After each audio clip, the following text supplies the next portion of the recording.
Well, good morning, everyone. Welcome back to the stream.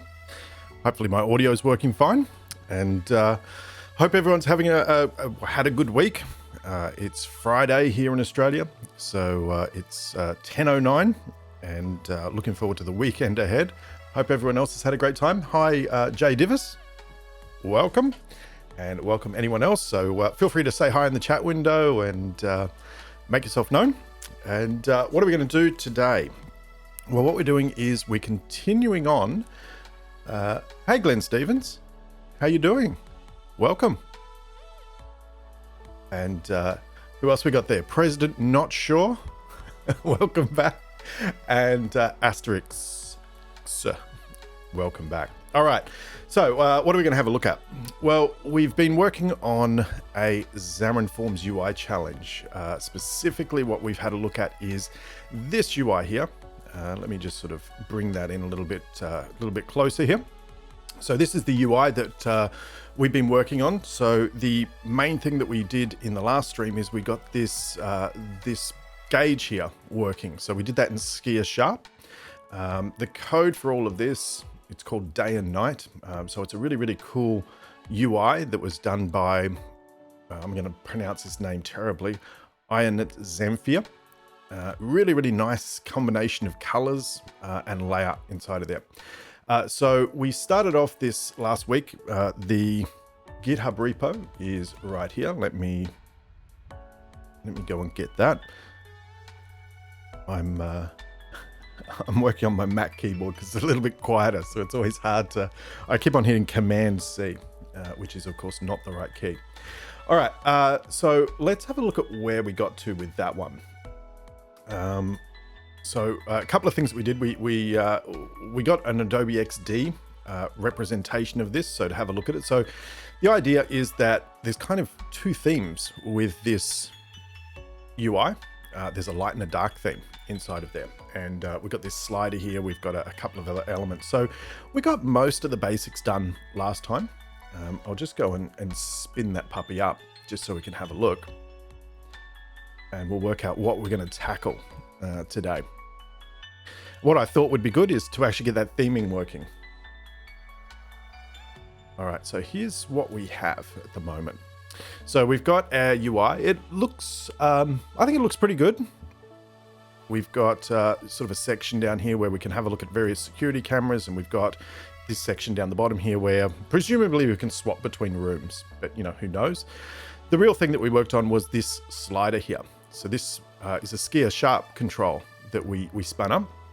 And what I like about this one, if we sort of zoom right in here, maybe not quite that much.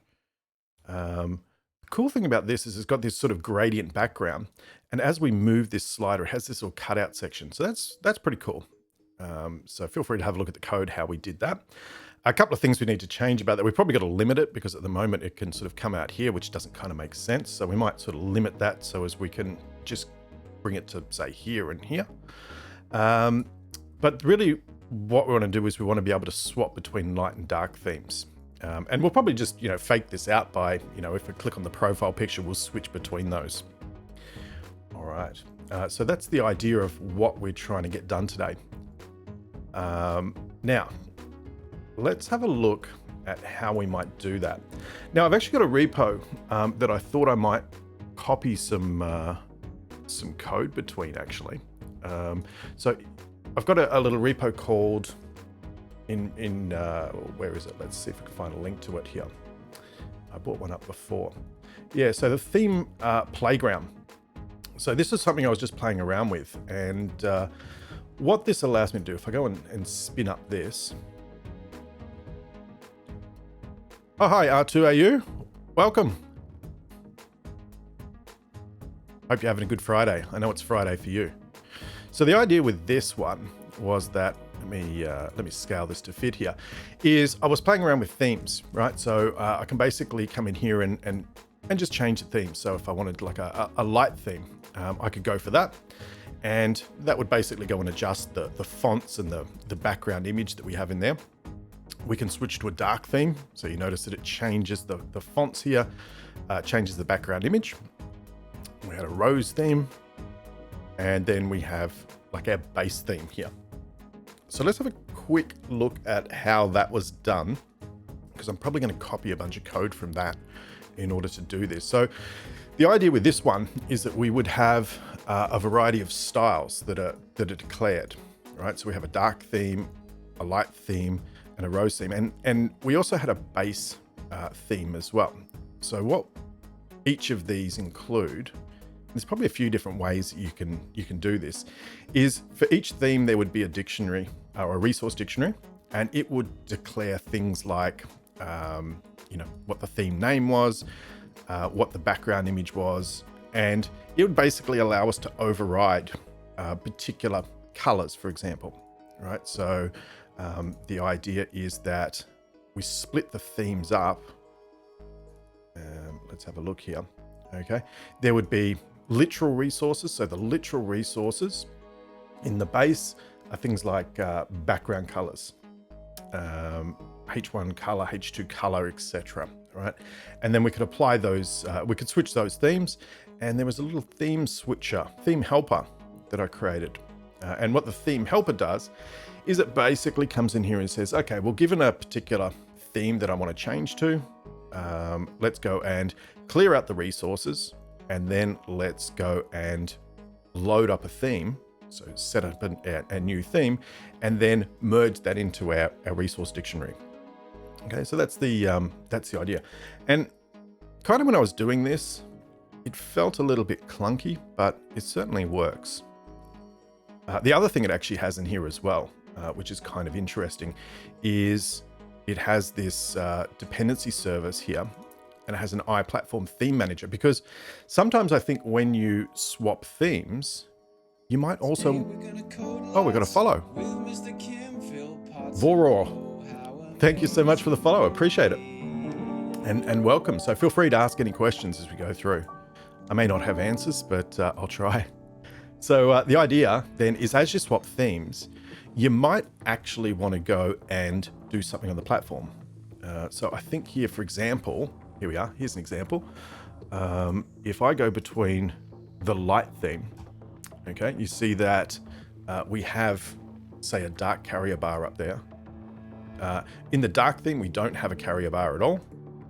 In the rose theme, we have a light top of our UI, and in the base, it's dark. President, not sure. So in that follow song, that's actually something that Glenn Stevens put together. It's really cool. So thanks, Glenn Stevens. I think he should start a business in creating jingles for people. All right. So the idea then is that, on a platform, let's say iOS, you might want to go and do something like you might want to set the status bar style, things like that. Yeah, Glenn Stevens. What a legend. All right. So that's, that's basically how that works. So anyway, that's just to give you a bit of an idea of theming, and we'll try and bring that in. I'm not sure if we'll use the same approach, but we'll see how we go. Okay. Now back to our project here. Where should we start? So I'll go and I'll just stop the other one wherever it went. Yep. Let's run this up again. President, not sure. I sung it out loud many times. So have I, actually. It's a really catchy jingle. All right. Let's start with this. Let's limit this thing first of all, and then we'll deal with theming, because I think I'm going to have to refactor some of my styles in there as well. Okay. So with this is probably going to be pretty simple. All we want to do is we want to say, hey, let's get the minimum value, that we want here and over here, minimum and max. So all of this inside of our main page, and there's probably, actually, no, sorry, it's in a gauge control. So if we have a look at our main page, this is our main page. In our main page, we have gone ahead somewhere, and we've got this gauge control. And that gauge control is our skier sharp control. So that basically just has, it's too funny. It is too funny. It has a square canvas on here. It also has a touch effect, which is what is actually handling our interactions with touch, not surprisingly. And in the code behind from this, and I would like to refactor this as well, there's it's basically a content view, and this does all the skear sharp rendering inside of here. So, basically have a look at the paint surface, and then we go and we get our density, we get our clipping path. So our clipping path is essentially a little PNG. No, it's not a PNG, it's a path that's like that, and we clip it so that when we apply this gradient, it doesn't go there.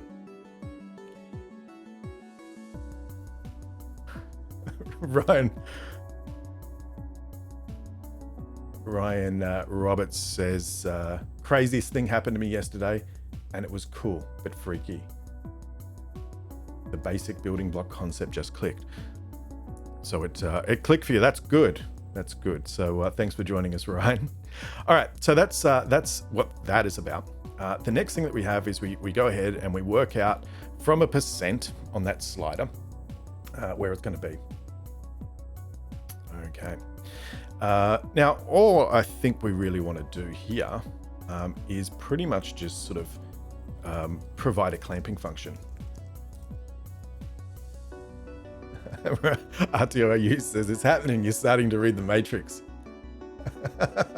It felt like walking. I suppose it's like walking when kids learn to walk. It's really funny watching kids learn to walk because they just spend all this time falling on their face for years and years and years, well, a couple of years or a year, and then eventually they get it. And then you never forget how to walk, mostly. So congratulations, Ryan. Fantastic, well done. All right, so we're going to provide a clamping function. Now, there isn't a clamping function in the math library, I don't think. C#. Let's go C# clamp. So there is a math.clamp, but I think this is in, if I'm not mistaken, it's in .NET Core 3. It's in .NET Standard 2.1 preview as well. We're not using that. But look, a clamping function is really just sort of saying get a max and a min. So somewhere here, someone will have done it in .NET Core. Kind of looks a bit like that, I think. Okay, so we basically use a math min and max value. So clamp is basically, there's a minimum value, there's a maximum value, and so if it goes less than a minimum or more than the maximum, it'll fall there. Otherwise, it'll use its actual value. All right. So the idea then, oops, I can't copy. We can just use something like this. R2AU. MIT license. What have you got there? You've got clamping, min and max are comparable. I think that's the implementation of it there. Yeah, I'm probably just going to go for a simpler approach until this updates, which is basically this, right? So everyone's written this code. Normally I'd write it as an if statement. But what do we want? We want to say, let's go and get the maximum of, actually, I probably want to say, let's write this old school. The min and the max. Is that the right way around? Let's have a look. God, this is the kind of thing. This is why we bake it into the framework, right? Because you don't want to be thinking about this. Can't wait for more clicks to happen, Ryan. I'm not sure what that means. Okay. More clicks. I was thinking mouse clicks, but you're talking about concepts clicking. Yeah, look, Google's your friend. Stack Overflow's your friend as well.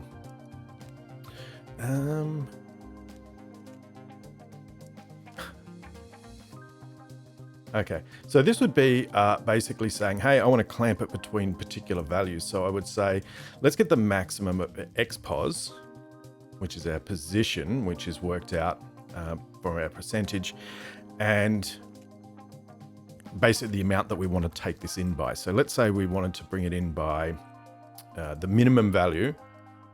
Let's make it like 75.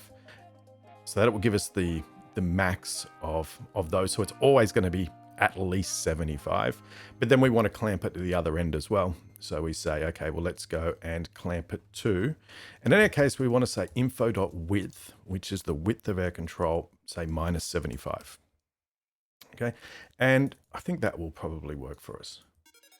I think R2AU's method there is probably cleaner and more reusable. Maybe I should use it, but anyway, let's just see if this works for us.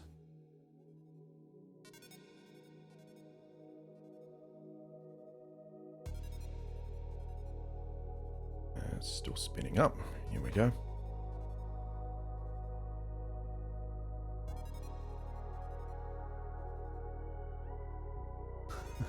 Ryan says you're always talking code. All right. Well, there we go. That's clamping it. We probably want a little bit more than that. Just probably want to bring it in about there. Let's make it 100. But you can see there it's actually stopping it at those endpoints.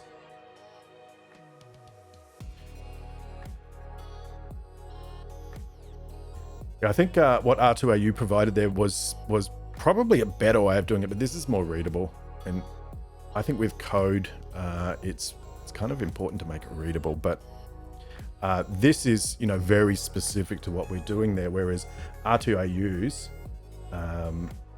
method up above, I don't know if we can still see it. It's sort of gone up through the chat window there. Will work with any type. Anyway, let's try that with 100. See how we go.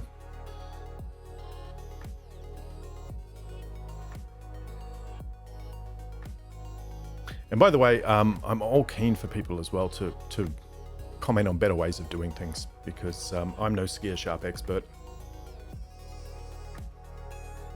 Always be learning. All right, so that's probably pretty good. Let's go with that.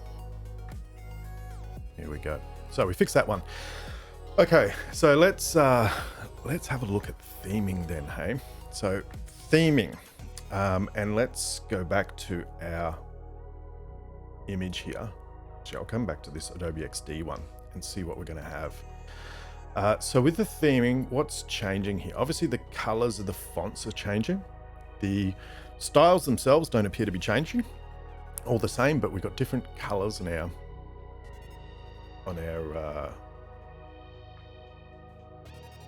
UI here. We're changing the color of this gradient that we have here. So that's that gradient that's going across there is changing. The background is also changing as well. So there's a couple of ways we could do that. We could either have an image, a dark one and a light one, and just swap those out essentially. But the problem with having an image with different size devices is that what size do you provide the image. So we'll probably turn this, I think, into a SkiaSharp gradient.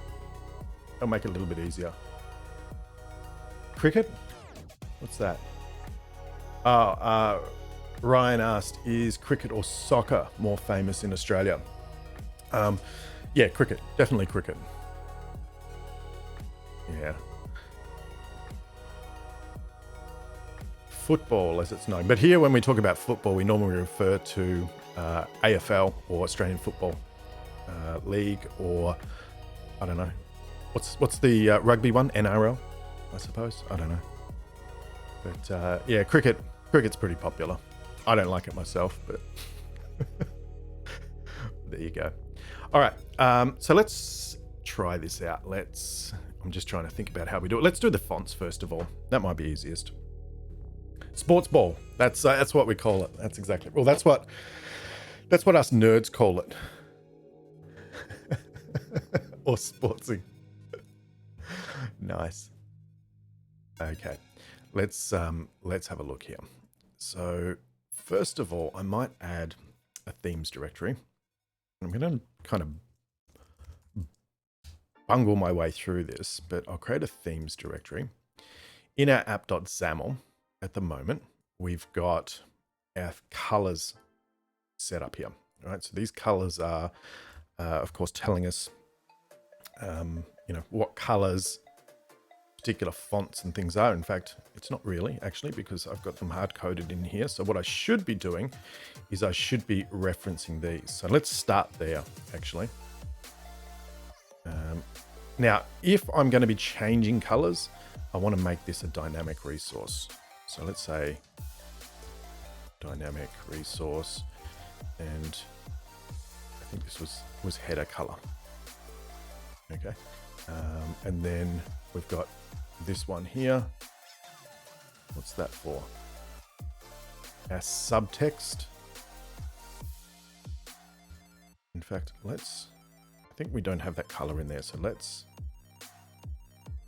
put that in.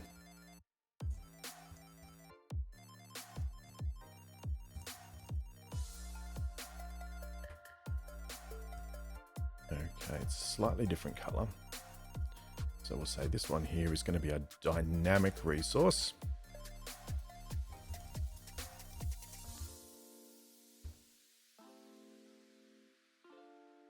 President not sure. I love Australian rules football.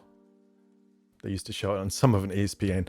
There's actually heaps of reaction videos on YouTube about particularly Americans watching watching Australian rules, because it's pretty brutal.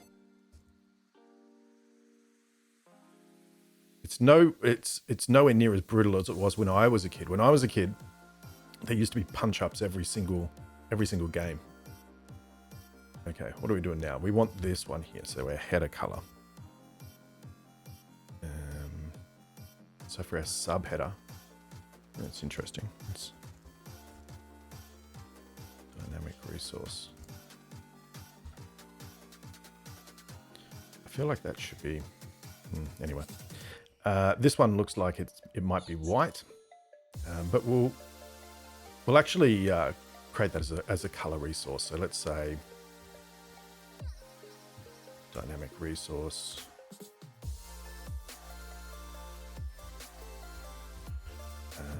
Temp label color.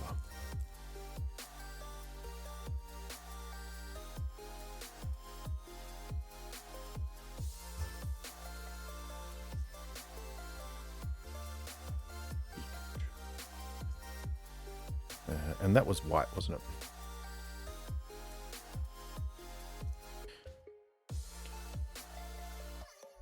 Just while we're here, does anyone know of a framework inside of or a NuGet package or anything that does theming?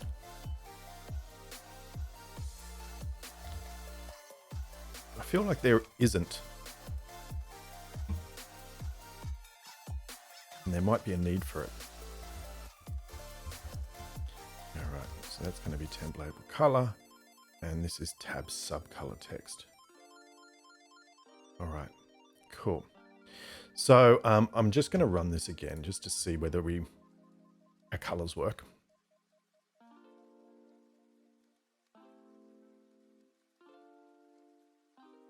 And I haven't broken anything too much.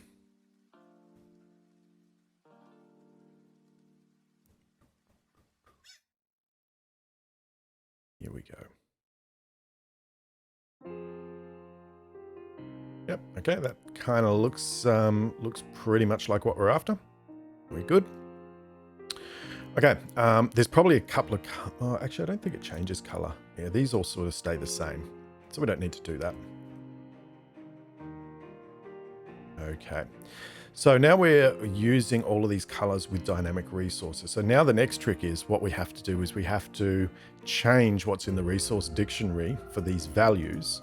And because it's using dynamic resources, it should just go and pull those values back and apply them, because it's a dynamic resource, not a static resource. So let's try this. We'll grab these colors. And I'm going to create a theme. And I'm actually going to create a resource dictionary here. And there's no resource dictionary, I don't think. So you basically, let me just check. It's resource files, not resource dictionary. So the thing that I normally do is I go and grab like a content page or content view. We'll call this light theme. XAML. And we change this from being a content view to be a resource dictionary.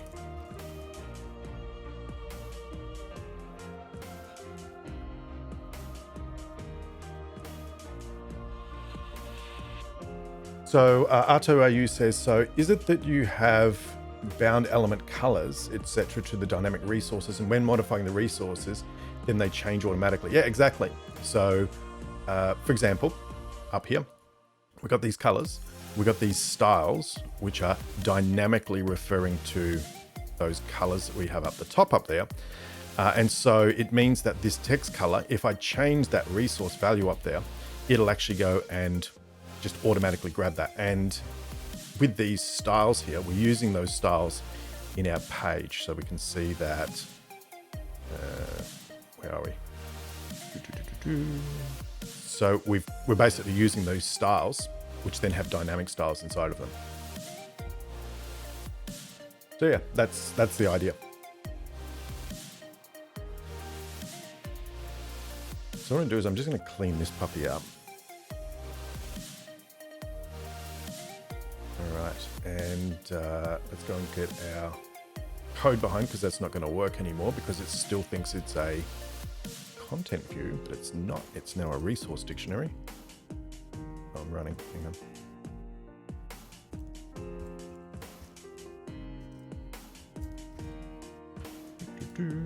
Okay. And what I'm going to do is I'm going to splat these values in here, because they're the values that we have for our light theme. And then we'll go ahead and we'll create a dark theme as well.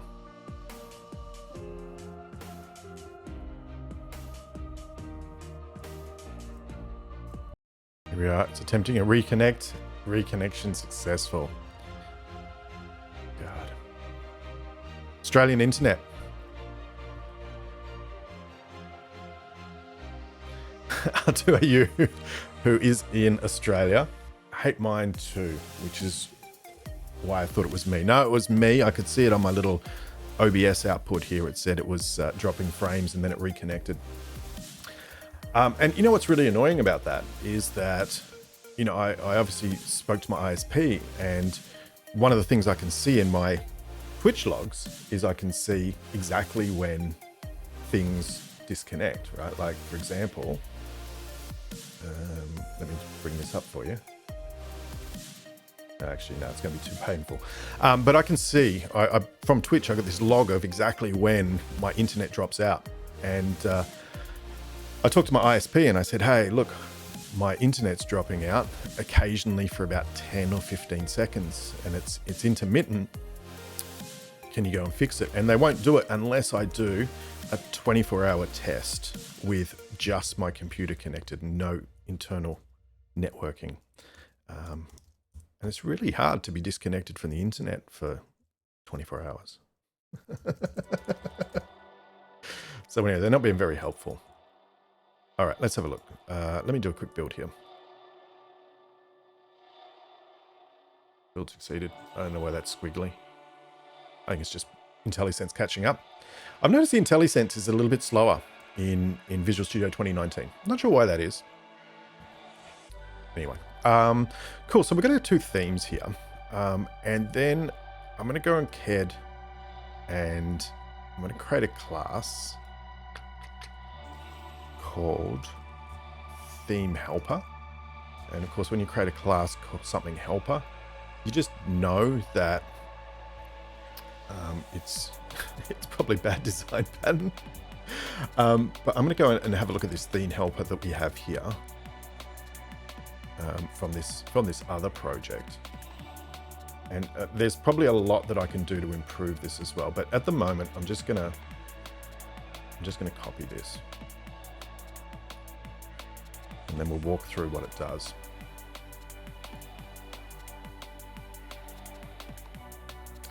All right, so what have we got? We basically say here, change the theme. We take in a theme name. We say, if it's the current theme that we have, don't do anything. You know, we don't want to reload everything.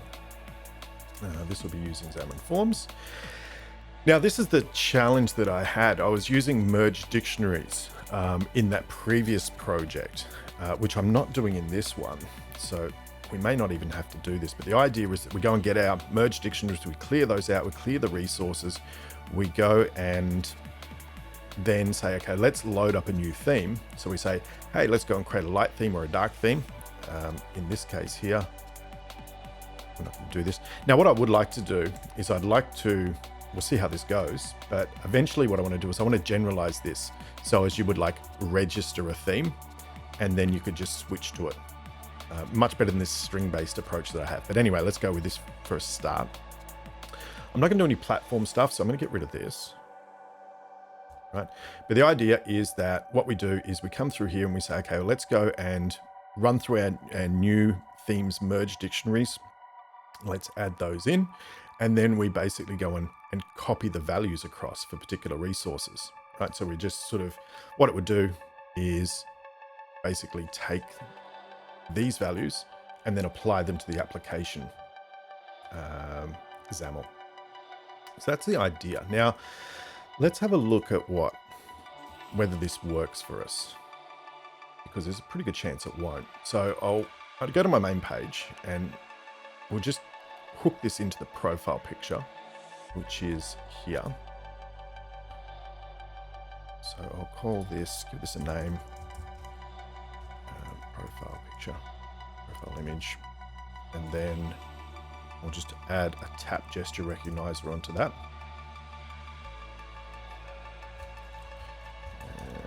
I'm going to do that dot gesture recognizers. Is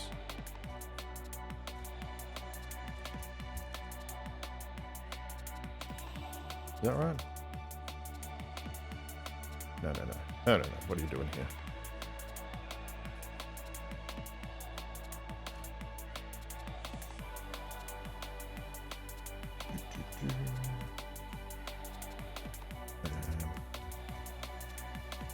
It's not right. Circle image. God, how do we do a gesture recognizer? Isn't that right?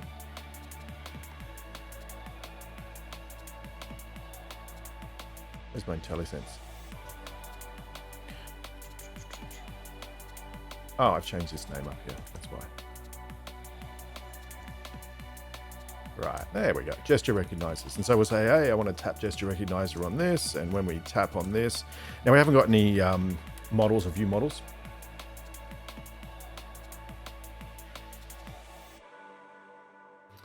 R2AU, tired brain, theme helper, wired brain, dynamic theme manager factory extends abstract factory bean. Dynamic theme. Yeah, that might be the approach I go when I refactor it, I reckon. Let's rename this. Let's say, let's call this profile image tapped.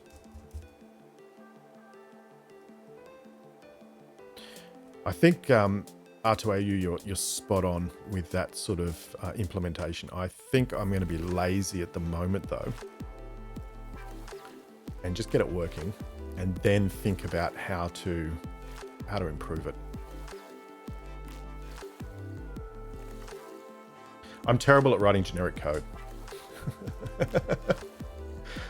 All right, so if we go profile image tapped, let's just see if this works a little bit. I'll just create myself a bool here.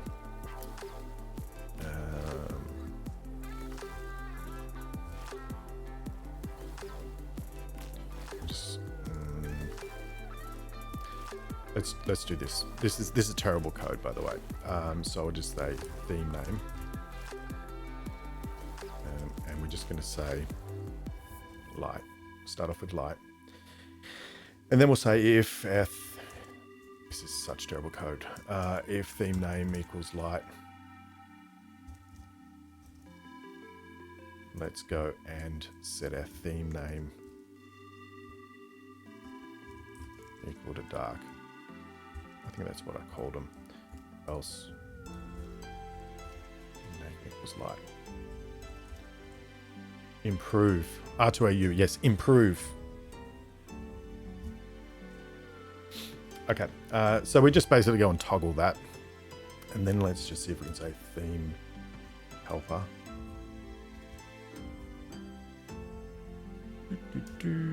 Dot change theme. I'm taking theme name. Now I just want to see what this does. It's probably going to explode into a fiery ball, would be my guess.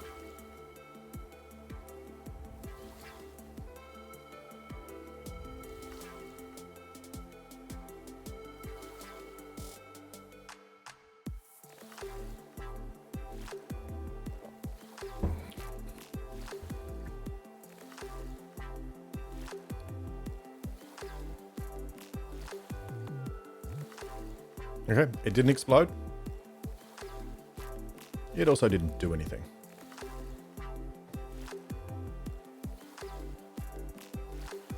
All right, let's have a look.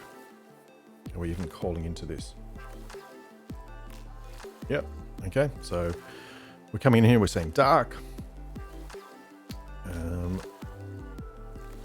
It's not equal to the current theme. So this is the difference. The way I did the dictionaries in the other project is quite different. So I'm coming in here, clearing up the resources, which is possibly a mistake. So this gets our application resource dictionary. So what we should see in here is we should...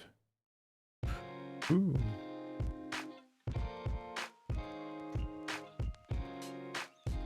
Got any keys in here? That doesn't seem right, does it?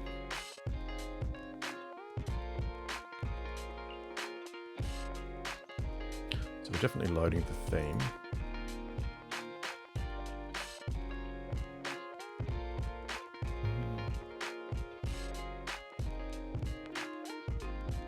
Got zero merge dictionaries.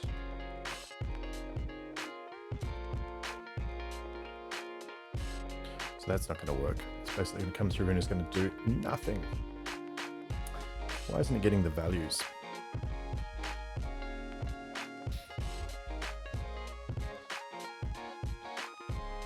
Because I would have thought that should have got out our application themes.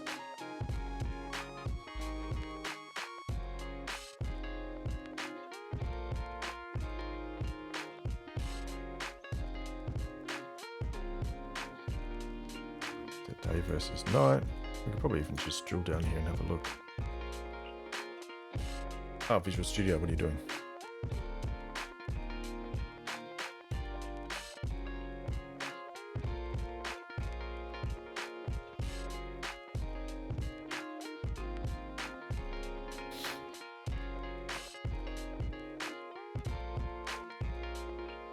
This doesn't seem right to me.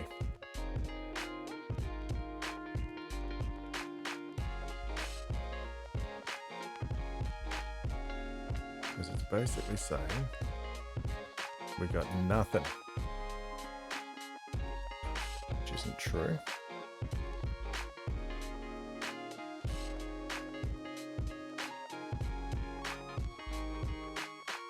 Well, there's that, right? There is that.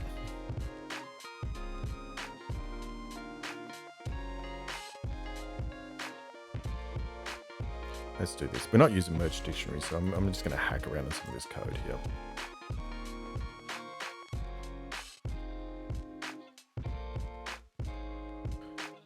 And load that theme up. It worries me that this doesn't get any resource. Ah, it's because our dark doesn't have any resources. Wow. What a genius. All right, let's throw some of these in here, which would explain that. All right. So we've got header color. Let's grab a few colors from here. And I'll just move this over here. And what I'm going to do is I'm just going to grab the colors from here. So let's have a look at what we have here. I'm assuming that's white. Yeah. All right. Let's just do that first of all. Let's just change a bunch of text to white.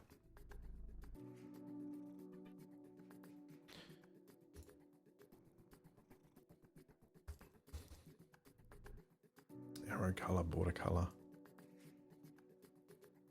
So I think all of our colors are now white.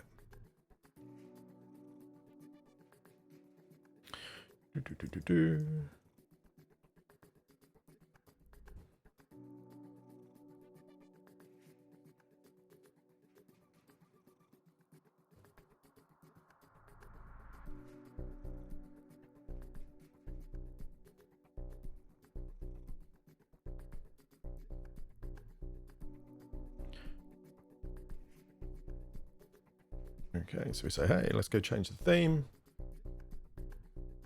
That should now have some values in it, hopefully. Yeah, see, look at that. It's got some keys in there, so it's got all of these values.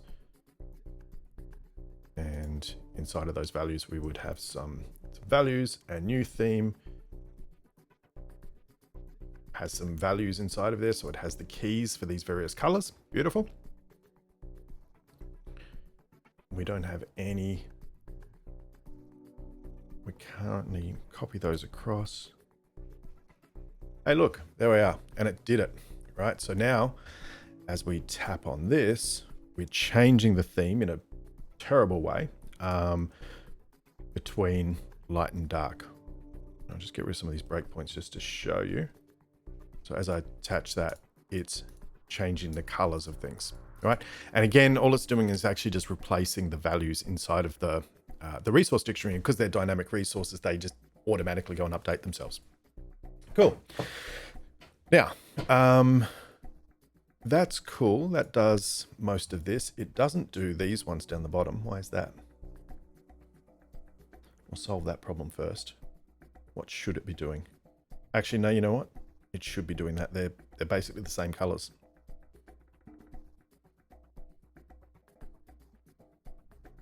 Okay, so, yep. All right. So what we want to do then is we want to,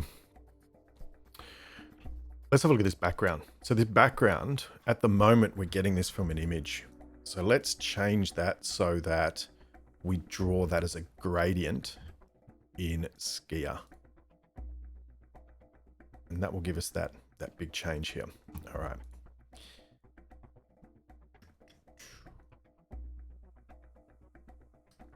Okay, so this would be a control on our main page then.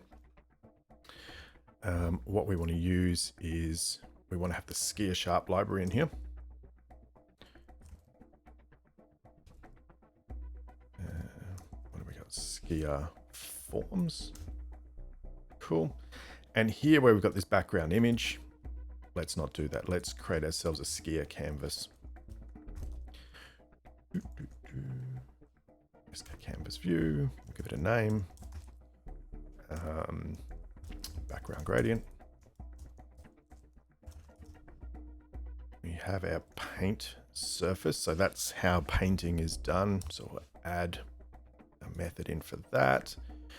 We want this to replace that image, so we want it to say grid.rowspan equals 2.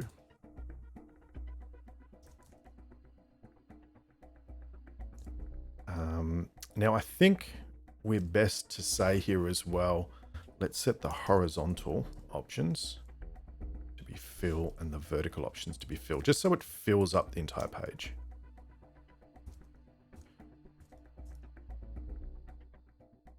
Sounds reasonable. All right, and we'll get rid of that image. So then in our background gradient paint surface, okay, this is where we're going to do our Skia thing. So I'm going to come over to my grid control and I'm going to gauge control. I'm going to copy some code here. Start off by clearing the canvas.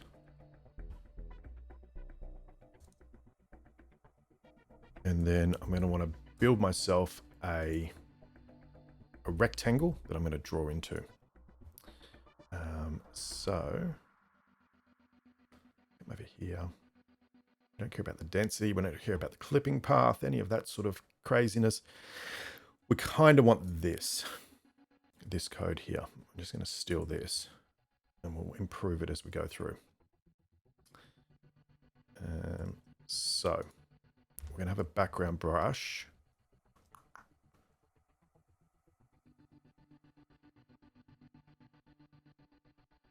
Where did it go?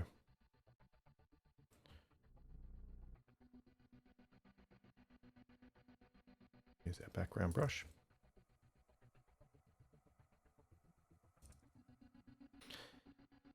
And at the moment, that's just set to red.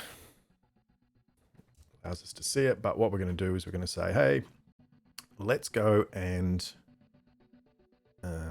create ourselves a linear gradient from 0, 0, which is the top left, down to width and height. And these colors we're now going to want to get from our theme, I suppose, from our resource. And then we want this to be as big as the page, so we can get rid of this bottom padding. We don't want this to be a rounded rect. We just want it to be a normal rect. And that means we don't have any of that. We just basically say, here's my background brush. Now,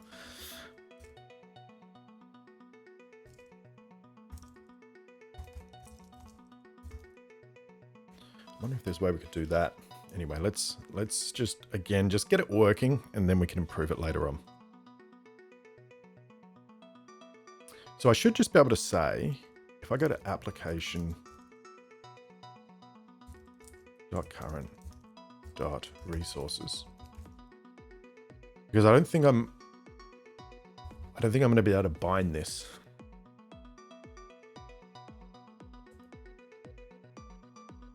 What's wrong with that? Really?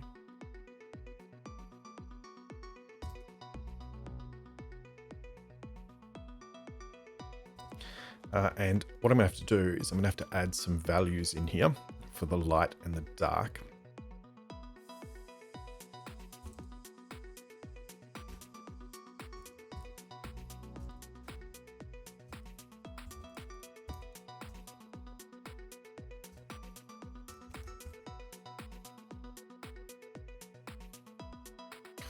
That was clever. All right. Let's go and create ourselves a color.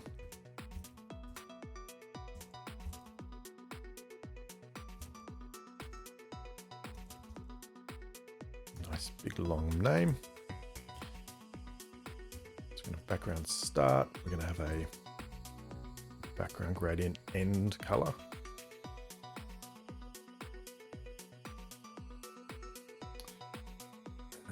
And let's grab some of those values. Actually, it has 3 colors in it, doesn't it? It has that, middle, and end. All right, that's going to be a challenge. All right, let's come here. That's our initial color. That's our gradient start.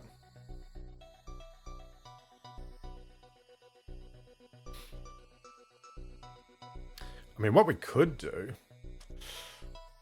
we could actually have a look at the theme. We could have a method and a theme that returns a brush. All right, let's just get it working first. So that's our start color. We have an end color,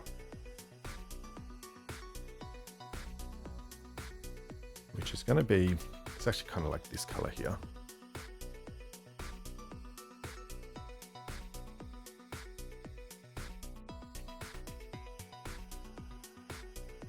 Now let me just check in the, okay, let's go with that.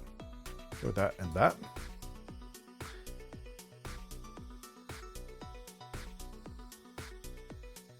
And let's go and add a dark theme version in as well. Cool. Colors for this one is gonna be from our deep black there.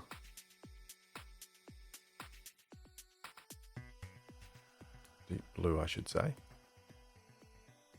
Go and get that value there. It's a dark theme.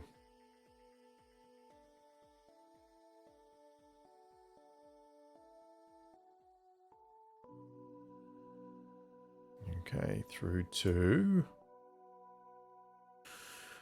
it's going to be a bit weird. I think we'll need to work on this anyway. Let's go and grab like this color here.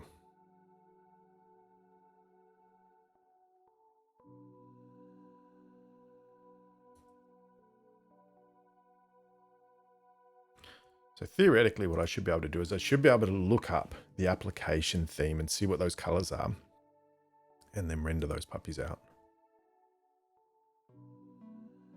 So this should be application theme. What did I call them?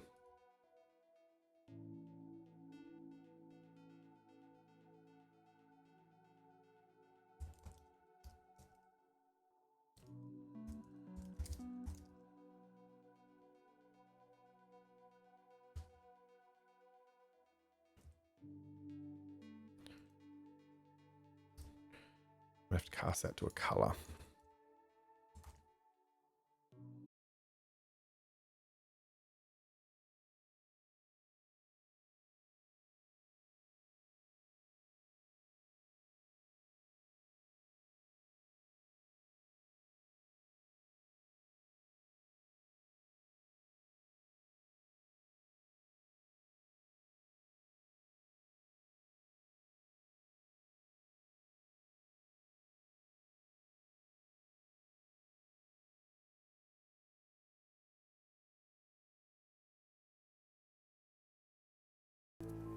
Yay, reconnection successful. It's back.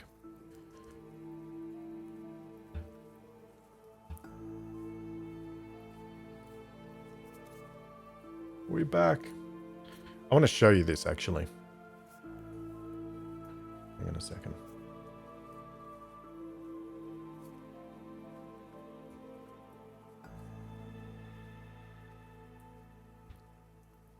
See this here? This is showing me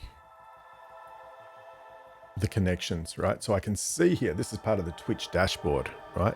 So I can see here is that it was running for 1.1 hours and then went out for 60 seconds. And you can sort of come in here and you can actually have a look at this.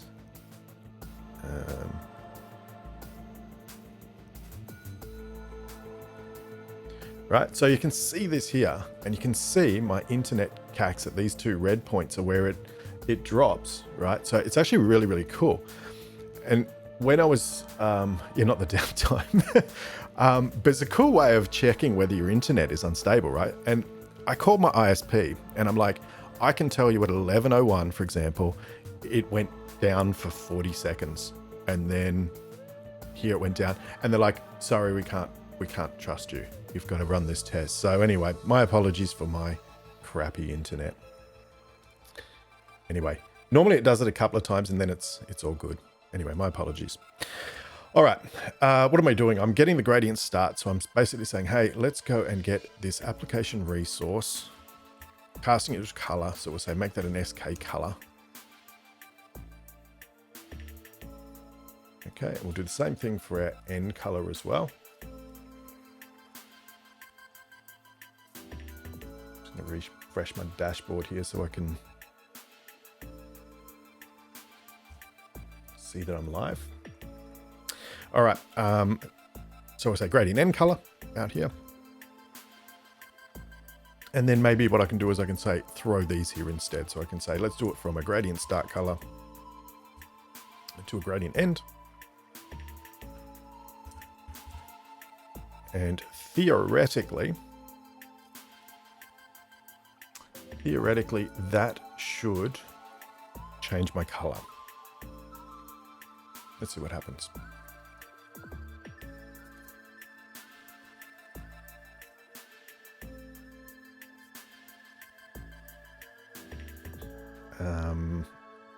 Now I might have to force it to redraw, I suspect.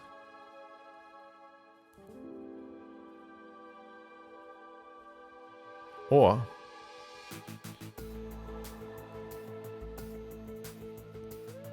present in the dictionary. Application.current.resources.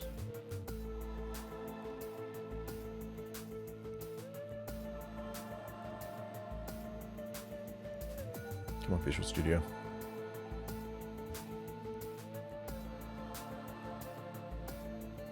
Just freezes. Because we're not running. Okay. Application.current.resources. Background gradient start color. I'll tell you why. Because we don't have those values in our initial theme. So we'll fix that later on. We'll grab this. So this is in our light theme. I haven't got this in my app XAML. So we'll refactor this later on. We'll put this color in here.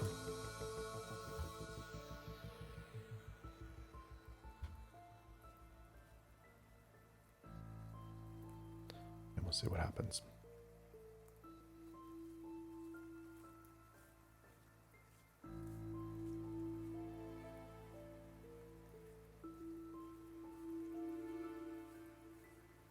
All right, so it renders it out there. Now I swap that. It didn't do anything. Okay, that's good.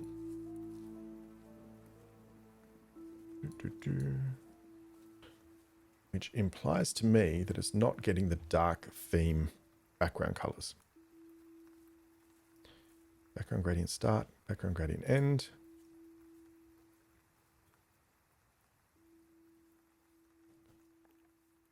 Or I've screwed up the main page. Let's have a look at that.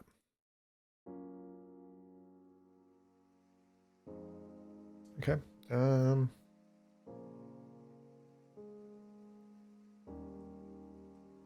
Let's see what it's getting here.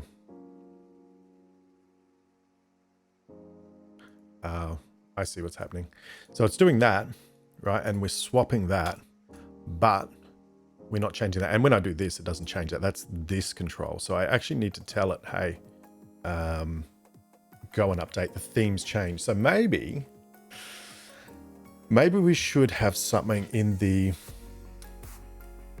something which notifies the application. Maybe the message center. I mean, what I could do just to test this out, right, is I could say in my main page, when we go and change this, I could, let's just see if this works. I should be able to say like background gradient and just tell it to redraw itself, right? Dot invalidate surface. And I think that will fix our problem, but it's not a very nice solution.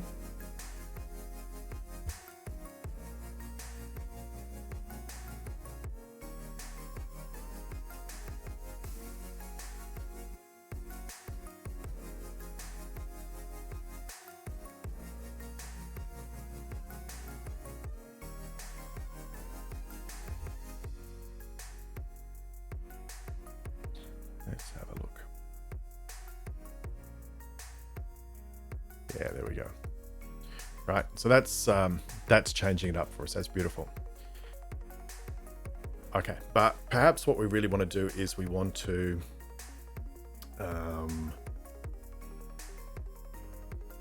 send a message for that, I reckon.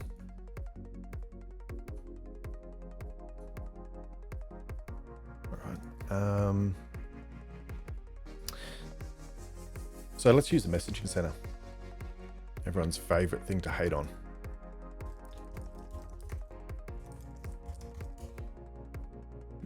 Let's have a look at the docs.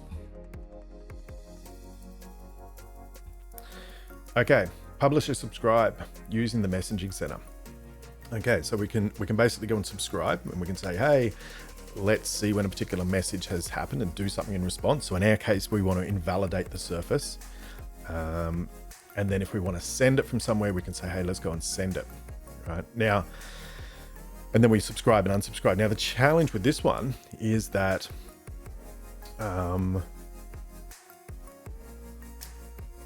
it's kind of tightly coupled to like a sender.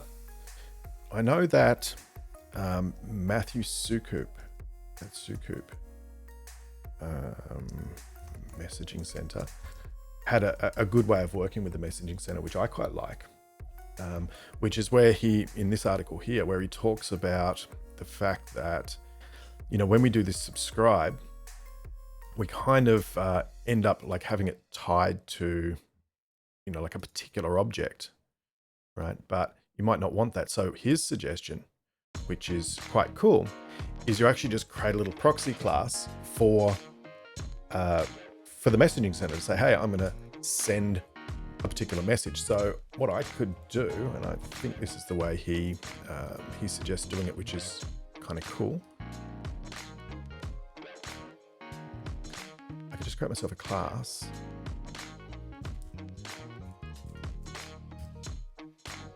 Like theme changed. Let's start with that one, right? And what I could do is I could say, okay, well, let's send a message when our theme changes. So perhaps down here, we could say messaging center dot send. Let's theme change. So I don't like the name of that anymore, but anyway, so we'll create a new theme changed, and we'll say theme changed. And that way it's not coupled to this class. I don't have to listen to things from the theme helper. It can be from anywhere. Okay, so something like that. And then we should be able to listen to it by doing something like this.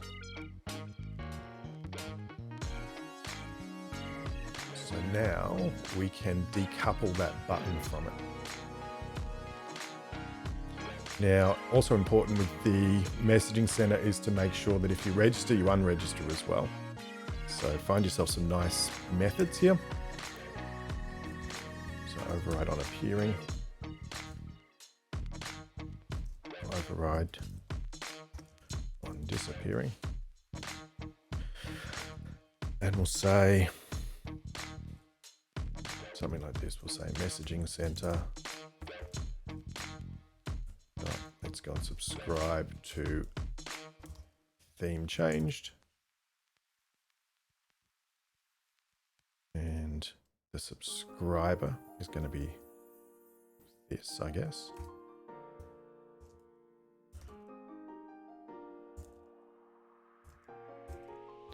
When I get a theme change message, which of course we don't want to hard code that, do we? Let's do this. Let's rename this to theme message.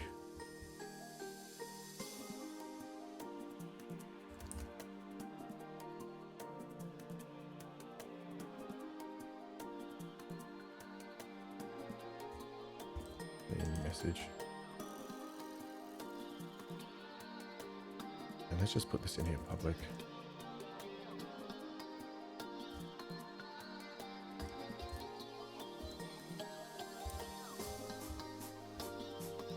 Can we do that?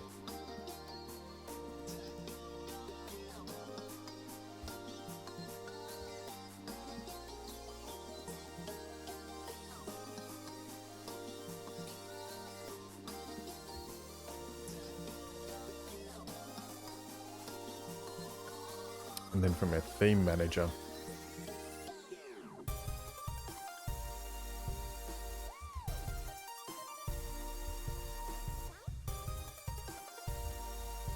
cool.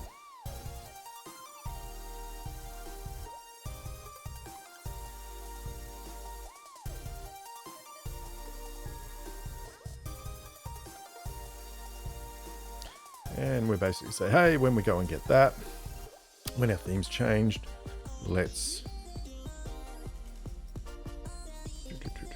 just do messaging center.subscribe.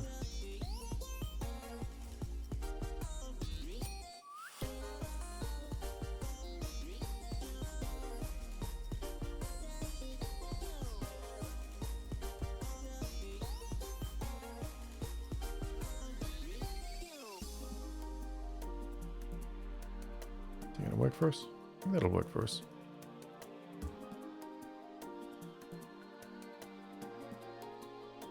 It's a bit of abstraction, I suppose, but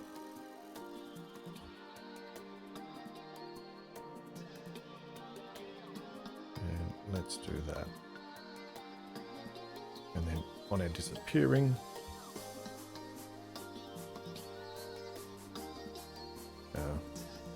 let's just do it like this.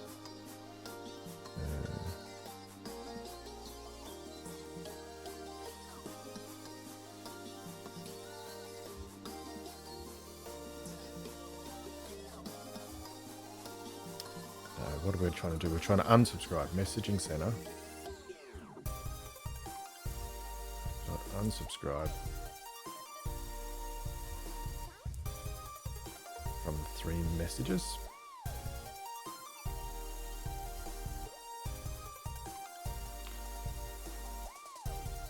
This theme message got theme changed. All right, I think that'll unsubscribe us. And it stops having to do it in a click handler. So therefore the themes could change anywhere.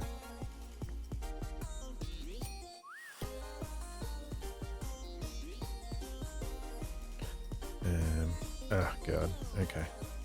Let's do it like this then. Let's just do it the same way.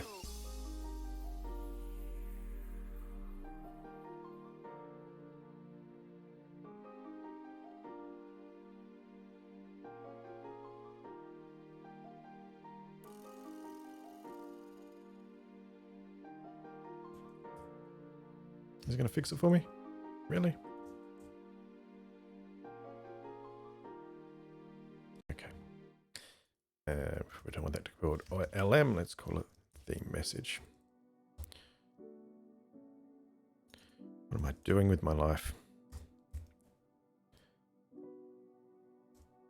All right, whatever.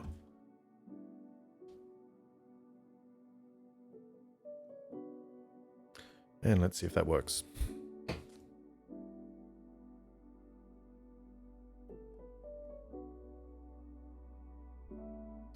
Because hopefully what we can do then is we can just subscribe to the same thing inside of our color control. And we can update that as well. There we are, that's working. Beautiful. And we'll go and we'll update this.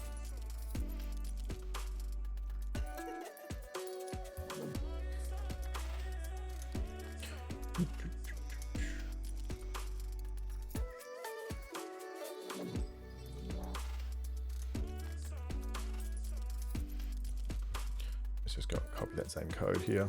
Let's go and subscribe to that.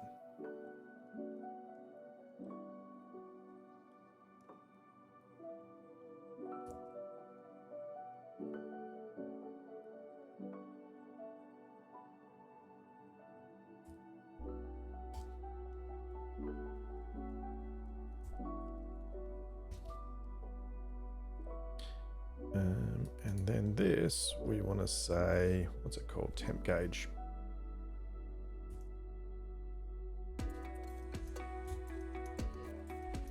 Invalidate surface.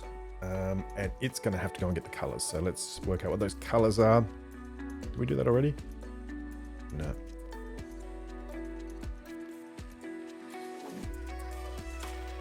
I actually wonder if that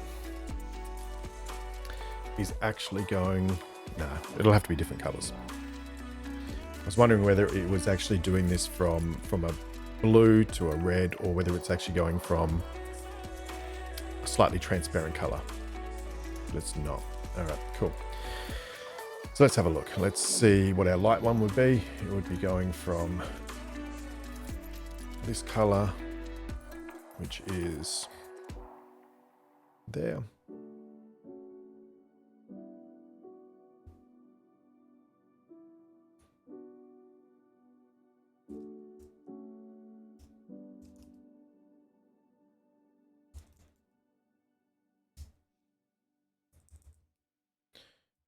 So we want to say, let's create ourselves a color, resource, where key equals Gauge gradient start color.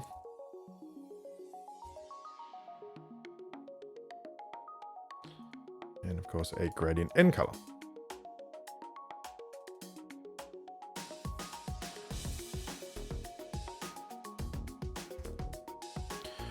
Alrighty, let's have a look what those values are. So that's that one. What is this one?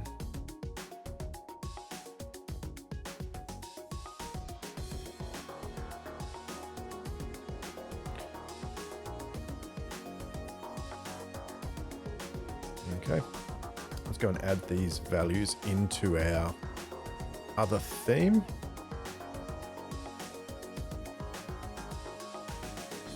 And we'll also go and add them into our app.xaml.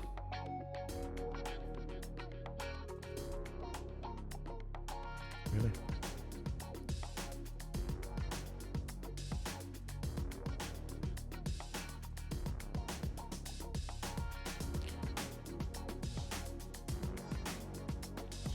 All right, now in our dark theme, it's going to have a slightly different gradient. So we want to go from this color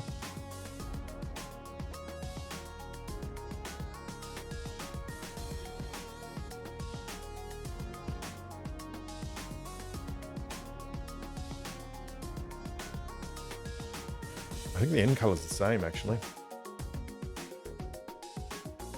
Yeah, it looks about the same. Let's go with that then. So in our gauge control, there's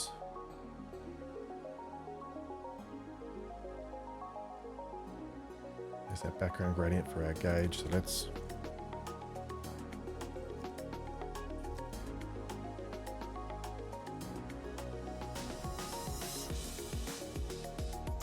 copy some code here.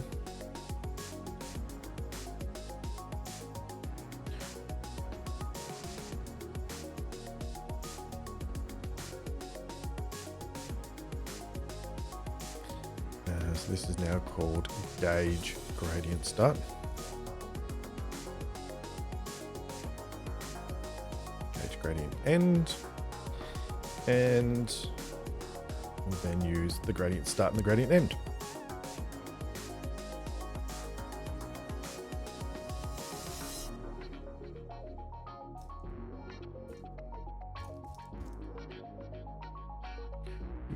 Draws a rounded rect. All beautiful. Let me just check those names because I always get names wrong. Gauge gradient start. Let's give it a go. Oh. R2AU, it's a banger. Is the music annoying? I've asked this before, I think. Music on or off?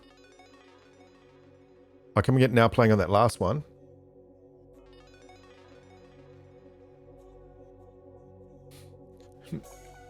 I don't think we can, actually.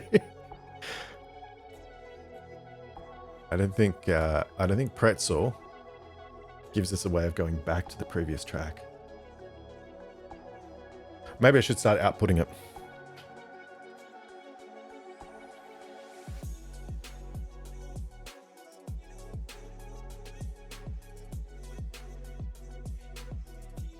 All right. Well, that's done it, I feel.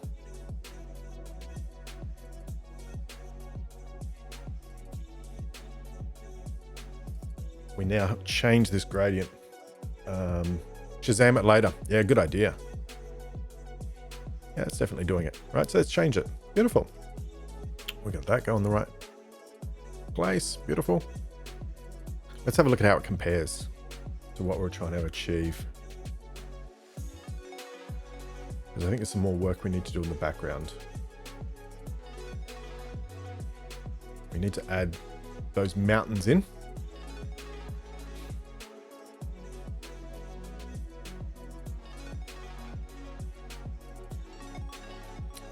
I actually wonder whether that is a radial gradient.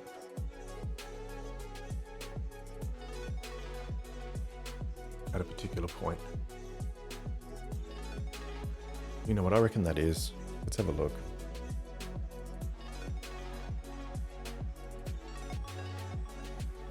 Like if I was to grab a rectangle here,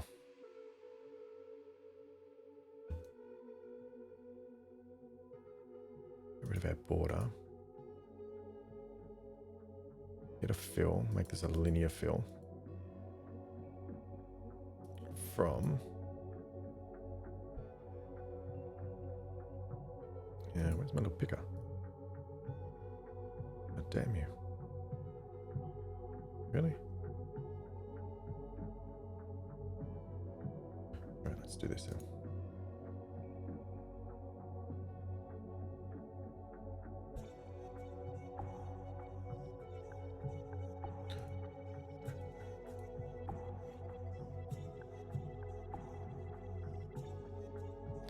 I'll say fill this one with like here.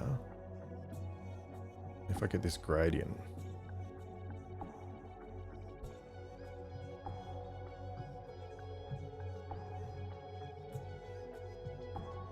what am I doing? That's our start color.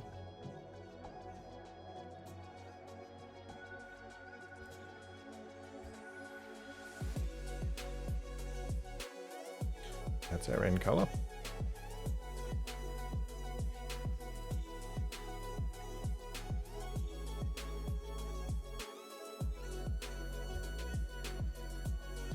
And the gradient is going from there to there, which is pretty much what I've got in this design here.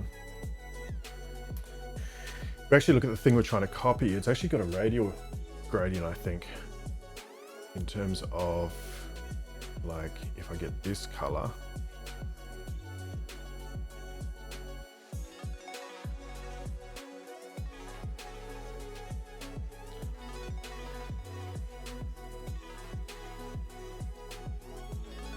I think it's going from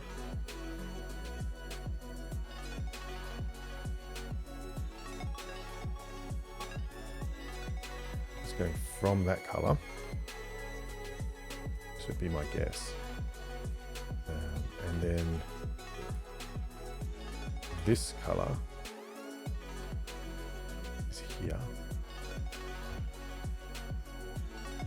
And then this color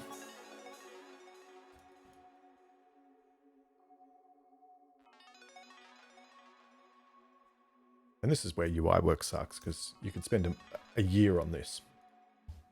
So I think the idea here is this here is actually a radial gradient that looks like this.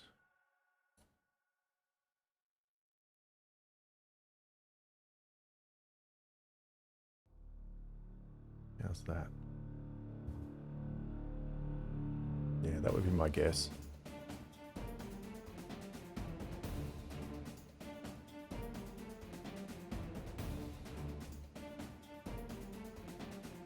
Looks a bit more like that, doesn't it? In fact, maybe this one's a radial gradient coming from here as well.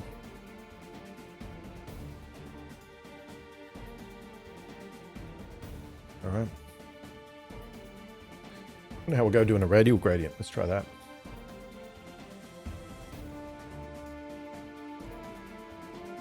What could go wrong?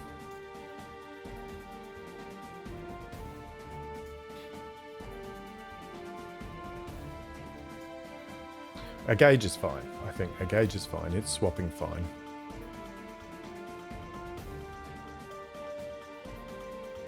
I'm just going to waste time on that radial gradient now.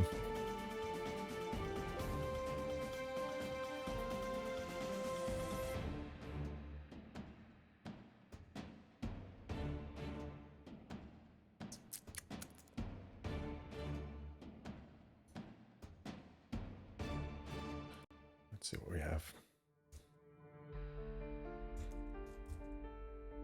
Wow. Background brush. Dot shader equals.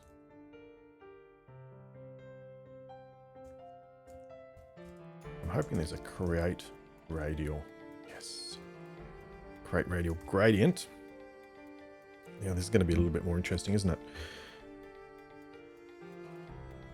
Pretty much the same idea though. This time we'll give it a center point for where the radial starts. We give it a radius. Sounds way too much like there's going to be maths involved in this. The colors and the color positions.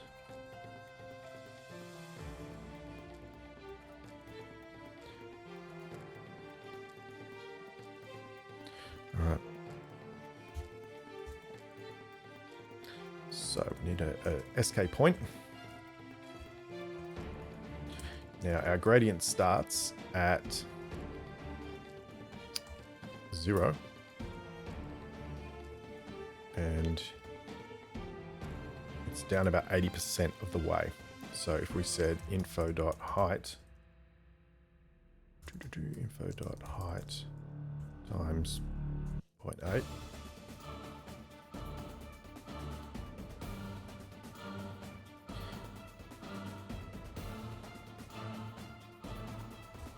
What's our radius going to be?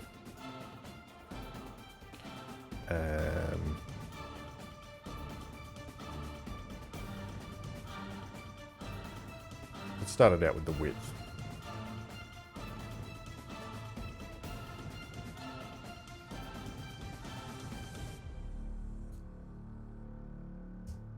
We've got our colors. So we'll give it a color array. Let's just copy these 3 lines of code here. And hit our code cleanup button. Really? Code cleanup doesn't do formatting? It must.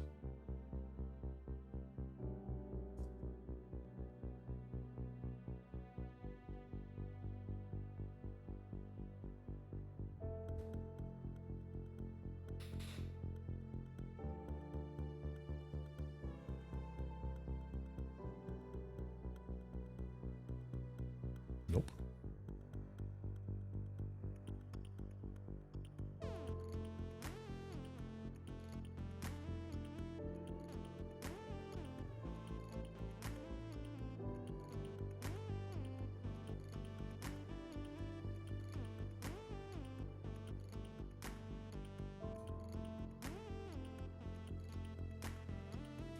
No, I ain't got time for that.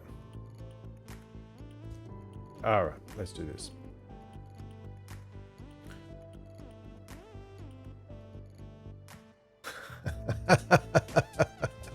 Arturo, you thought the stream was down. I think it was yours this time. This is like a real Australian conversation. Like when something's not working, is it your internet or my internet? We need a midpoint here as well. We need a gradient mid.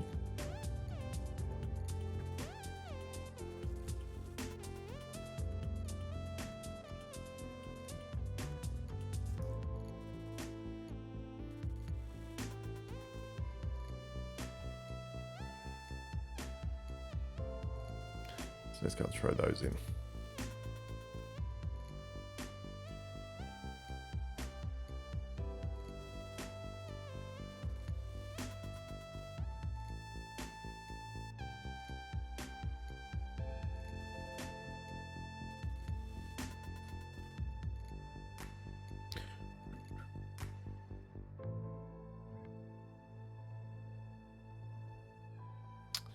Man, I've just put that in the wrong place.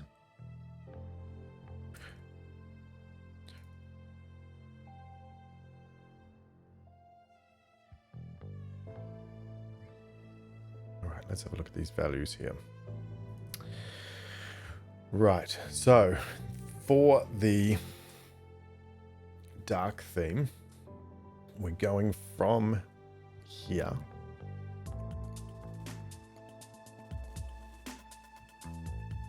So our gradient start is that one.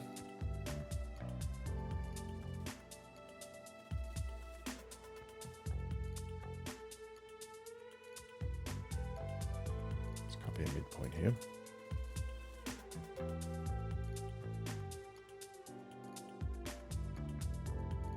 So our starting color is this.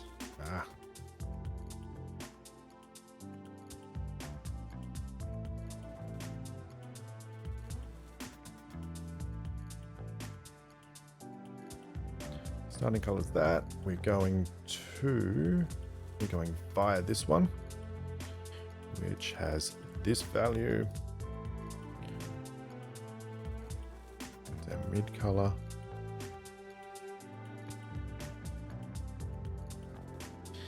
And our last color is this one here. Beautiful.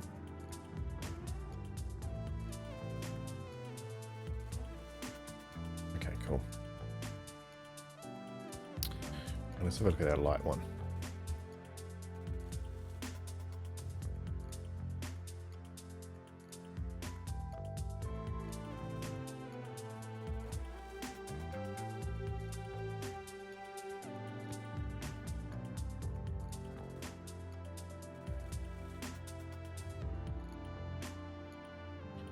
Move this over here.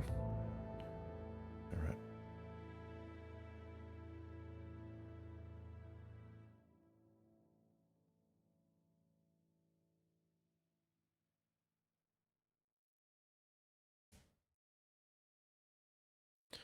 Rightio. Okay, so for this one, I think it's the same deal, starting off the same color.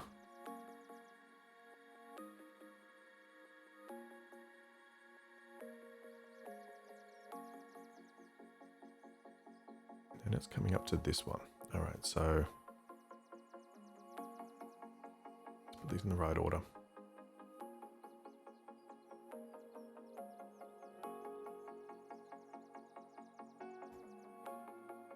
Starting off here.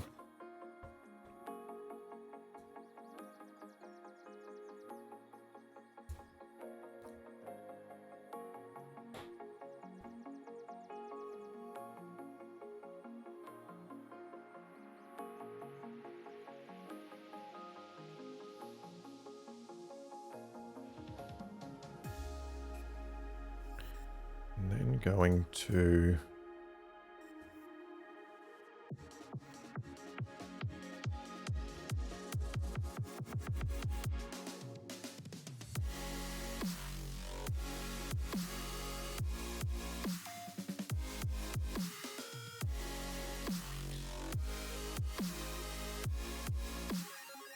this color here, and then our last color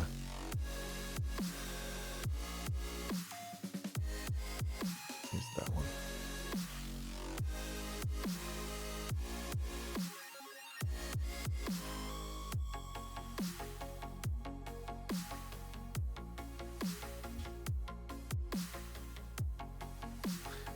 Not convinced.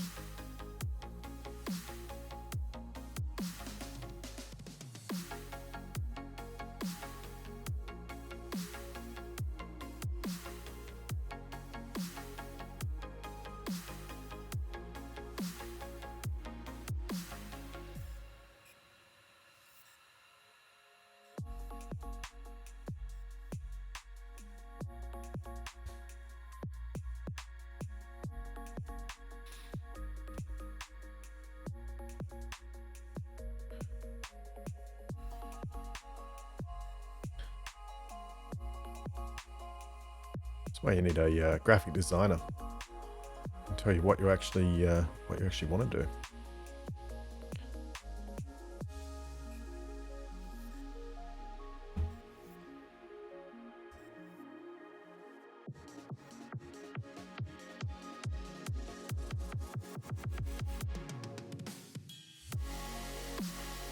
All right, let's try this.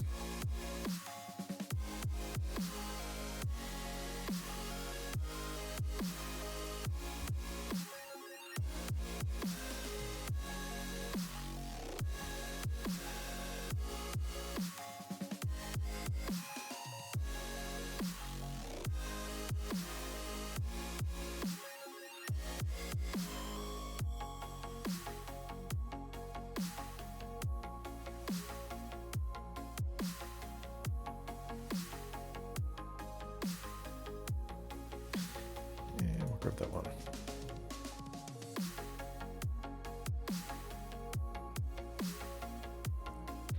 All right.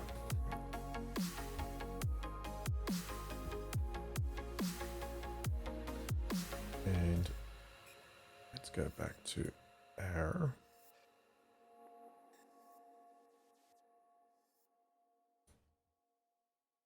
page. We've now got a mid color as well here.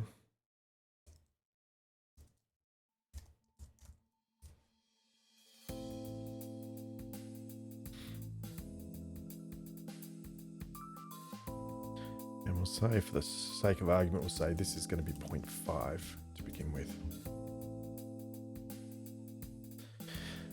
See how we go. Oh no, that's not going to work.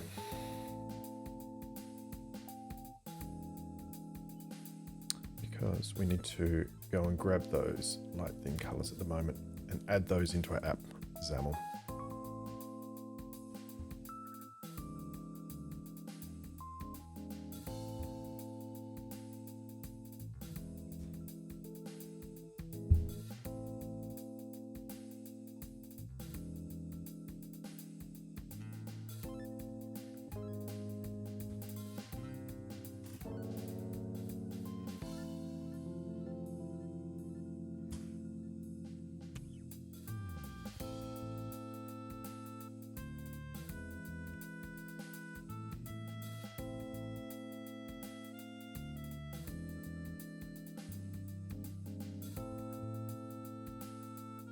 Works surprisingly well, I think.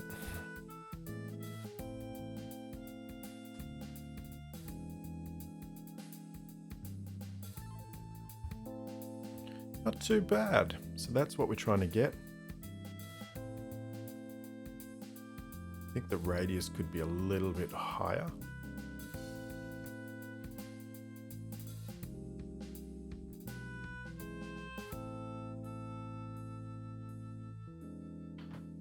All right, let's just make a quick tweak to that. So I think this one, it's about right. We need those mountains in there. I'll have to probably do that next stream, I think, or I'll just do it off of stream. This one, I feel like the black, it should get darker up here. So if we increase the radius to be like,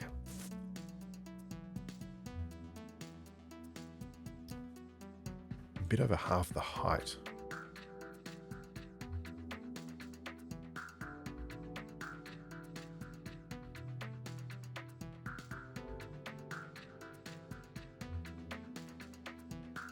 So that's their start and their end point.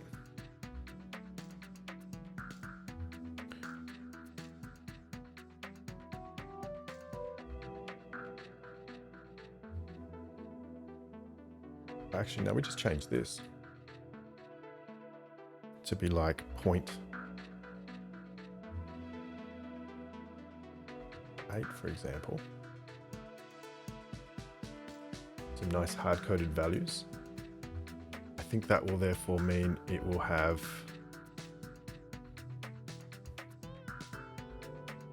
it'll be that mid color up a little bit further.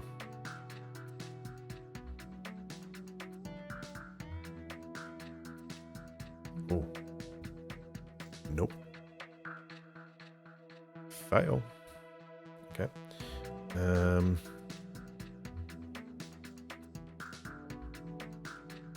I think our radius just needs to be bigger. So let's take that back.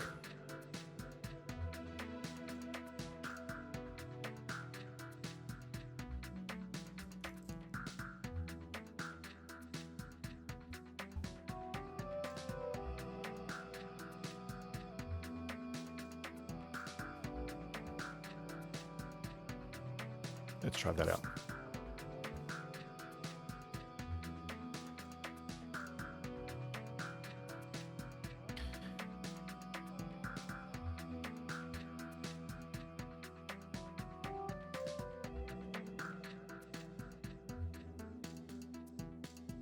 There we are, that's better.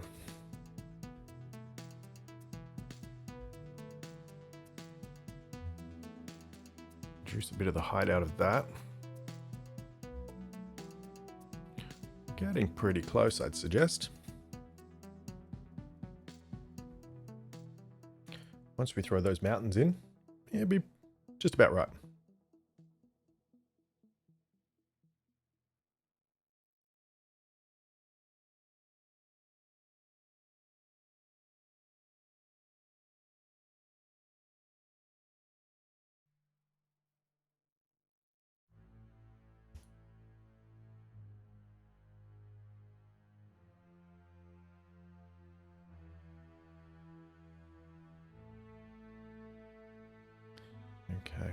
Cool.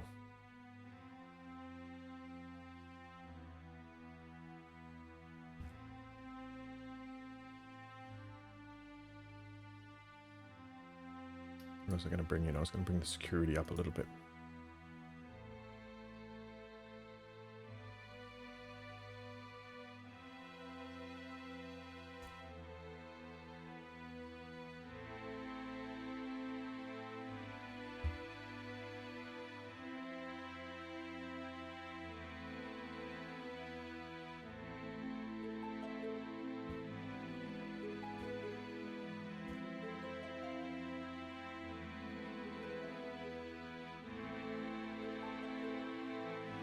That's better.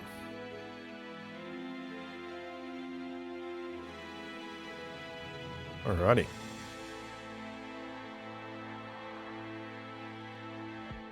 Cool.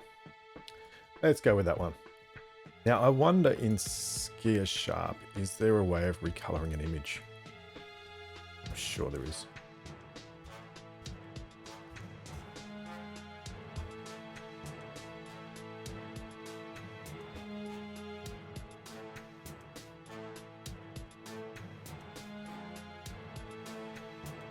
Zoiks.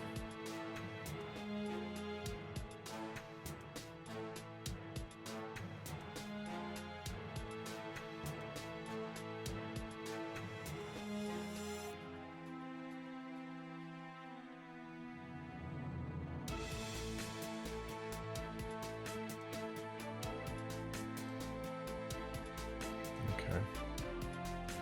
So we can. The question is, do we want to...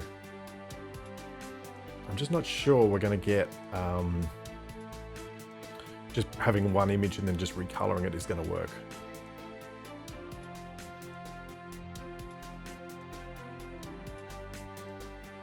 I feel like there's going to be two images here.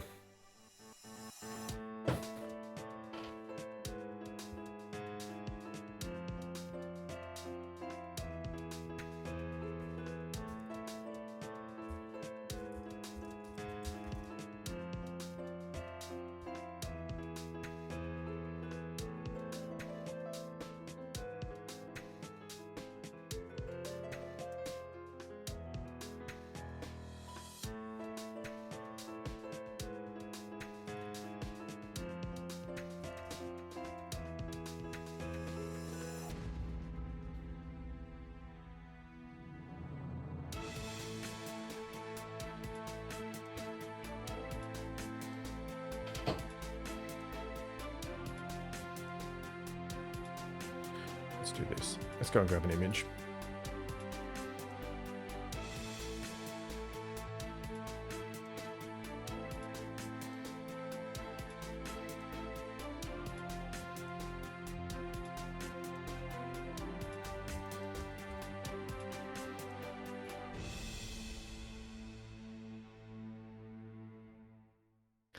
And I will go and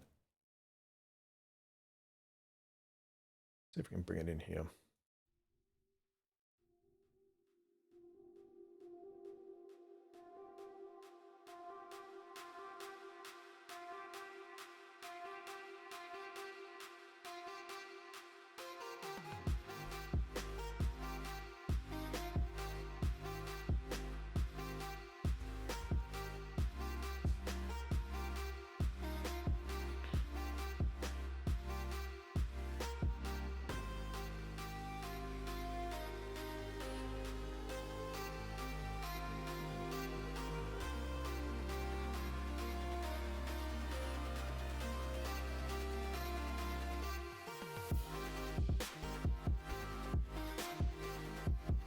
Here's my transparent background. Oh, really? Hang on. I think that image has squares in the back of it.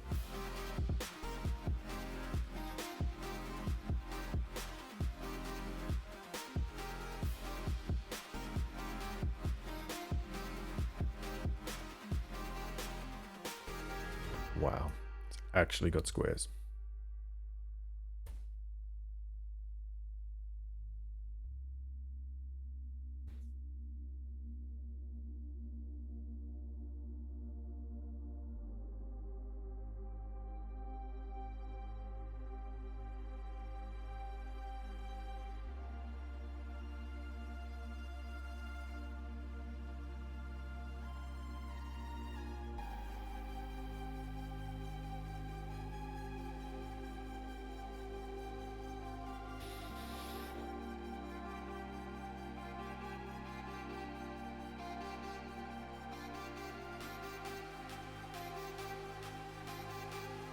do this.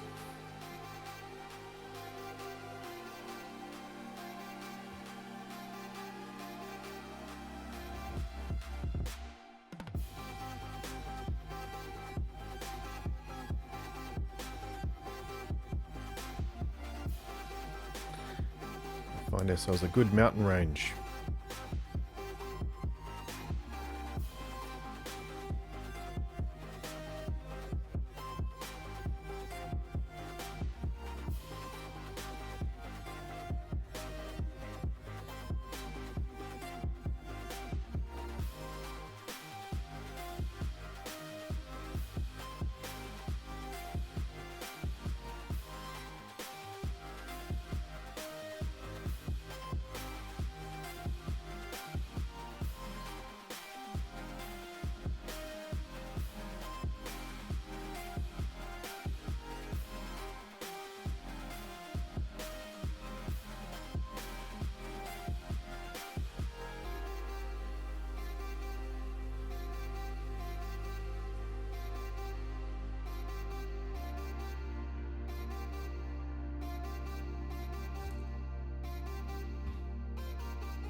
Oh, where'd it go?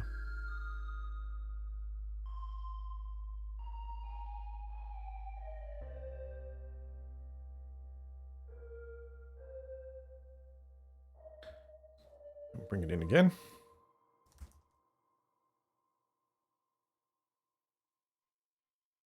Select it with that one and mask it.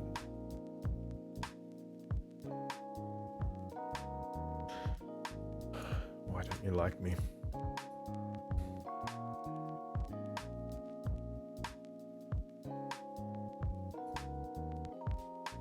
What I'm trying to do is I'm trying to say basically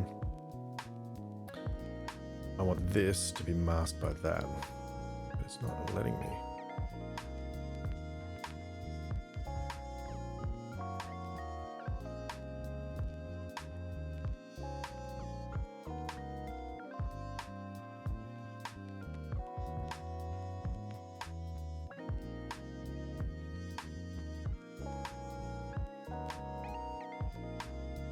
All right. Let's try a different approach. This is where you realize you suck at Adobe XD.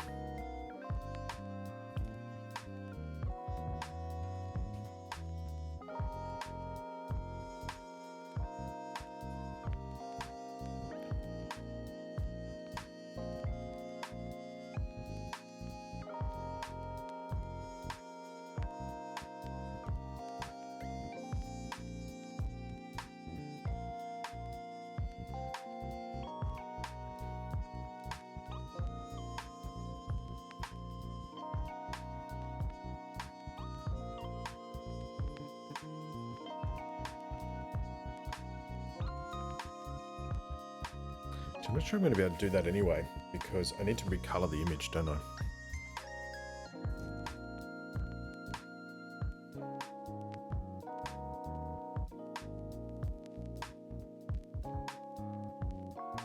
Is it time for Photoshop?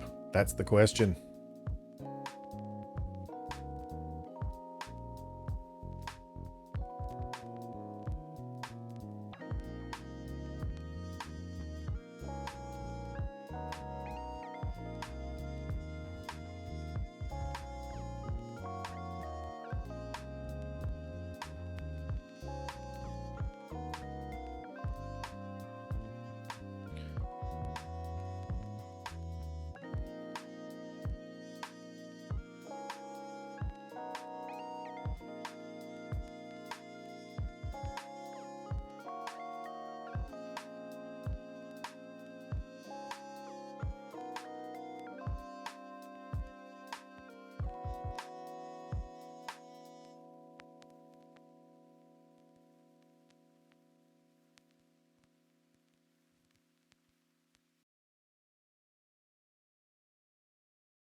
It's thinking time.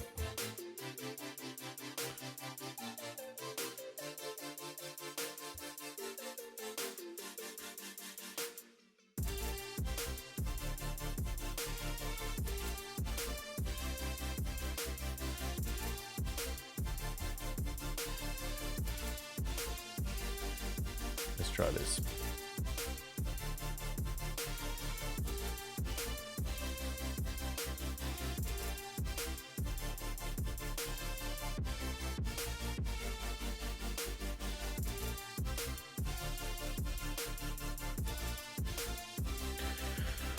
All right. Now, how about I recolor this bad boy?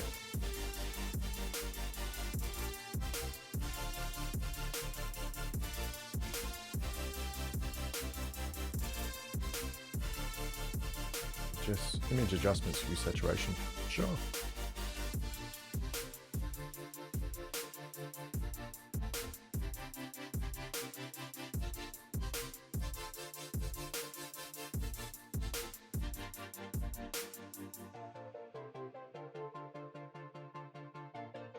All right, let's see if we can do this.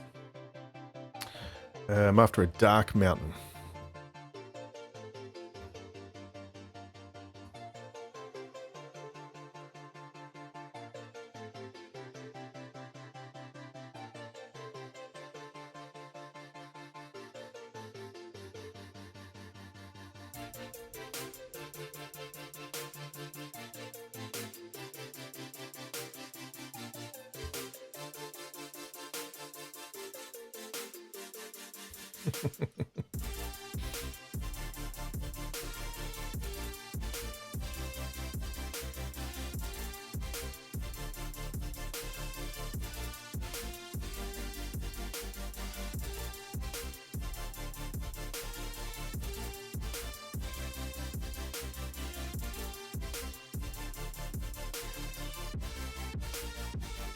Try this.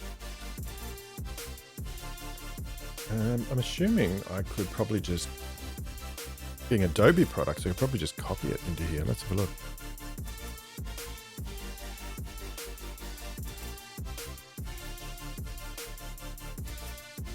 Nope.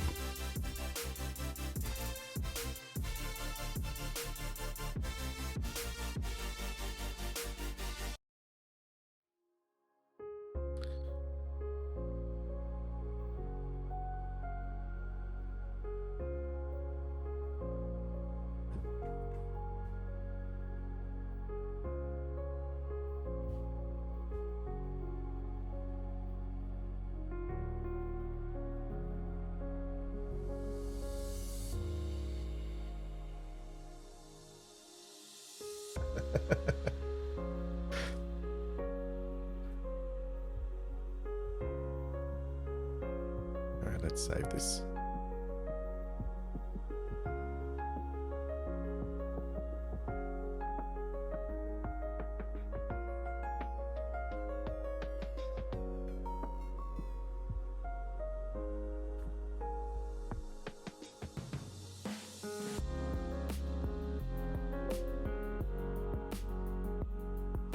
Where do I put it? In a second.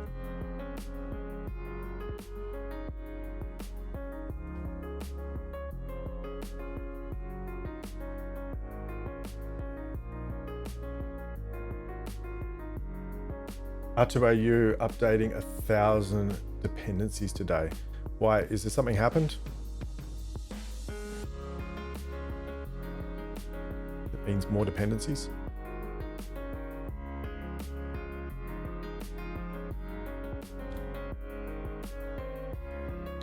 Just trying to keep up, the eternal struggle of keeping up with releases. God, this is terrible.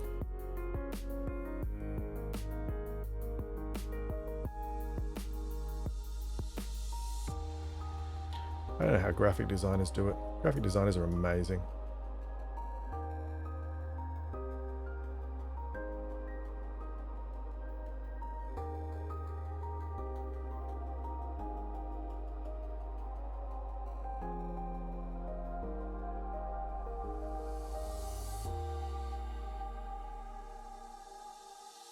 Actually, what I want to do, I don't want to do that. Hang on a second. I need to crop my image a little bit here.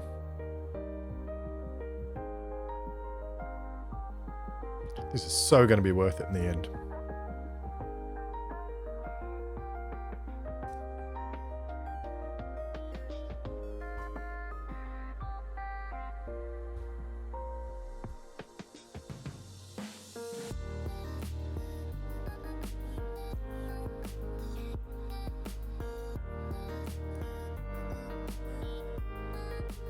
No, that's not right.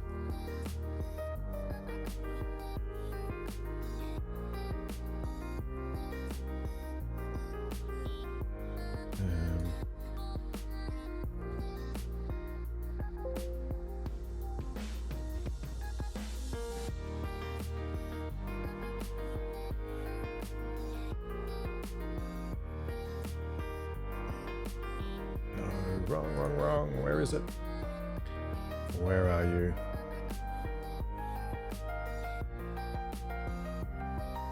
There we are, that's what we're after. Let's just go with this. All I'm really trying to prove here anyway is that we can change that background image.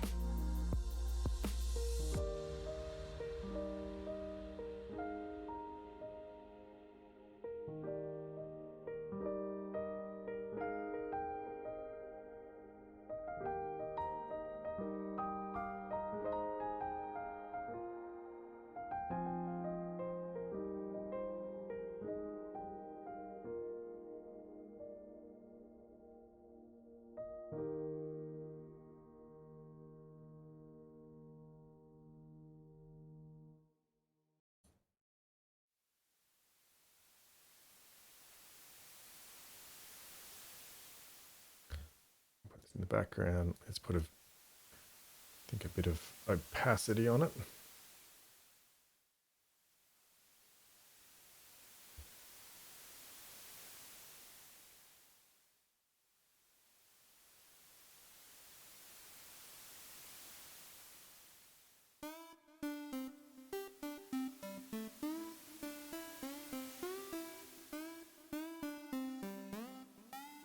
Come on, move.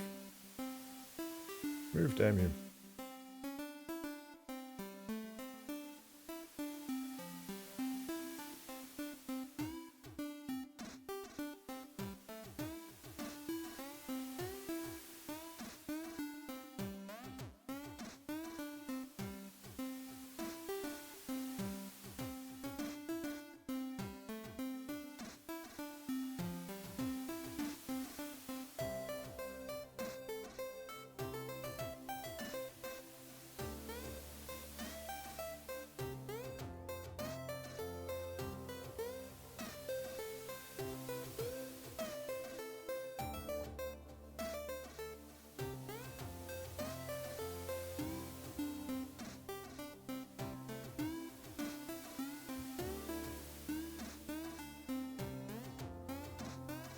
This is terrible.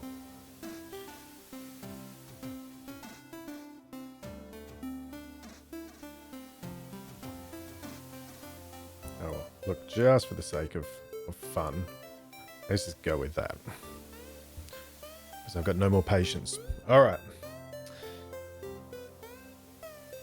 And what I'll do is I'll group these together.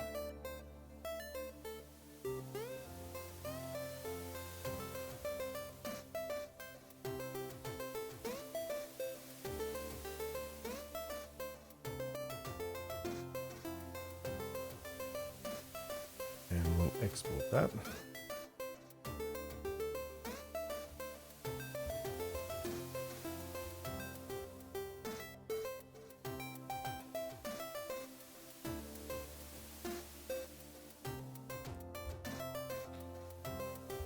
And then I'll go ahead and I'll create a light version of it as well.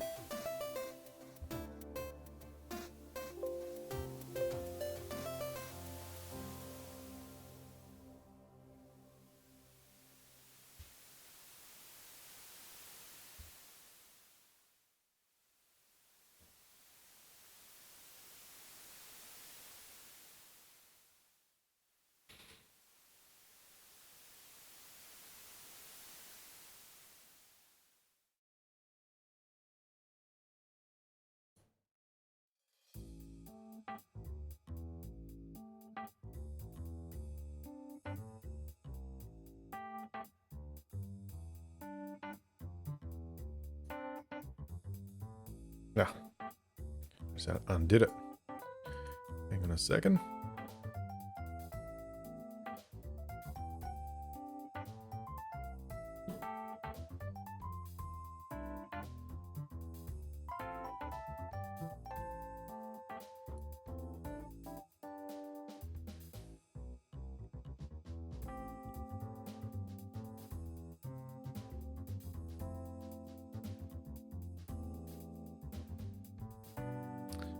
I'll just go ahead and save that one. So this is super boring. If I had a graphic designer, they'd just give me these images.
Anyway, I think I'll do this off stream.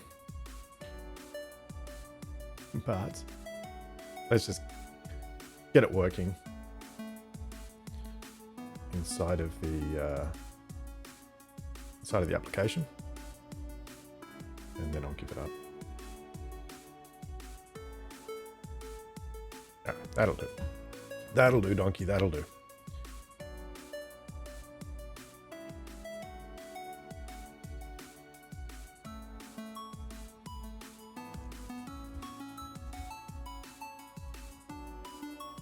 This one's called Mountain Dark, that one's called Mountain Light. Let's export these bad boys.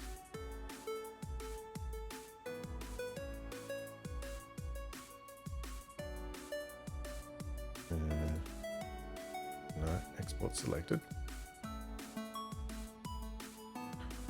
And let's go and put it into our iOS directory.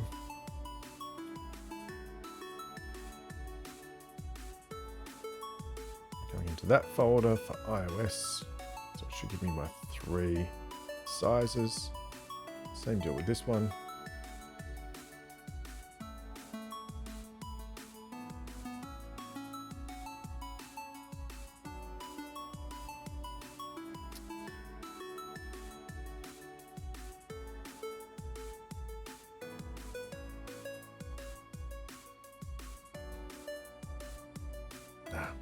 Really?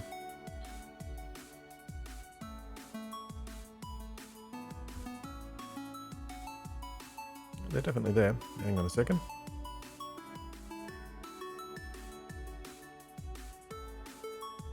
There they are.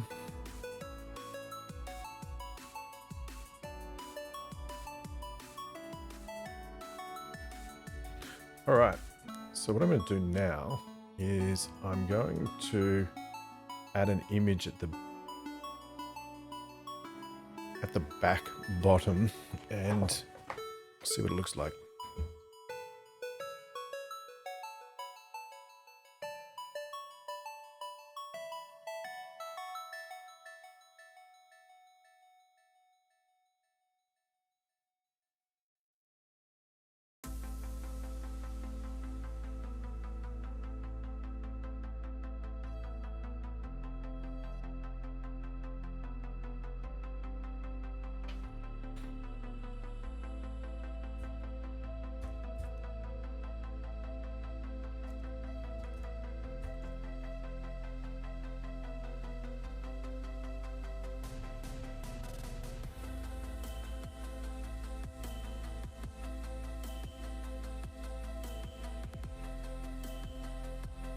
All right, cool.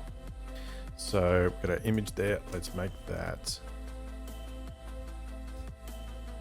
at the end.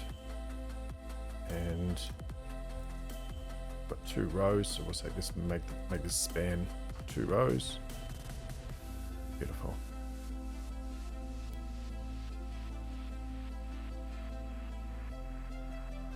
Alrighty, and then if we had a dark one, we'd have a dark one. Beautiful.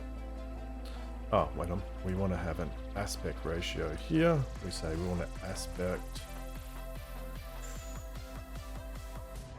fit, I guess. Horizontal options.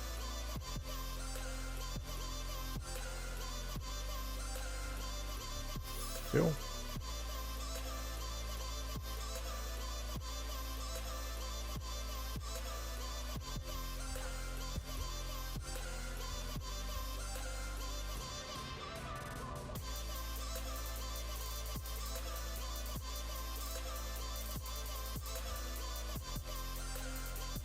There we go. That's kind of what we're after there. But this will be the light one. Right, so if we want to change images, then we should just be able to have this source inside of our resource dictionary and actually go and pull that from a resource. Let's try that. Perfect. Why did I stop that? Anyway, so I'll go up to my application. Let's put a string in here.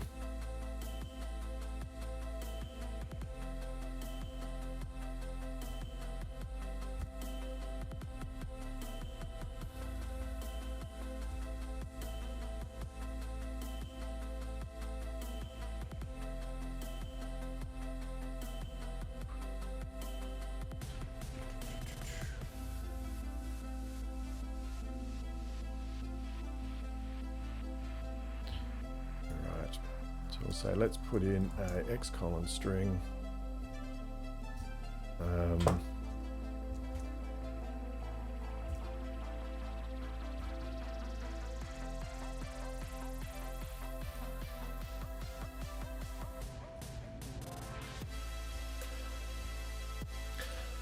let's just make that mountain light to start with. And we should be able to use that key for our main page then. Dynamic resource, because it's going to change. Mountain image. And then if we have a different value for this under our different themes, hopefully it'll work.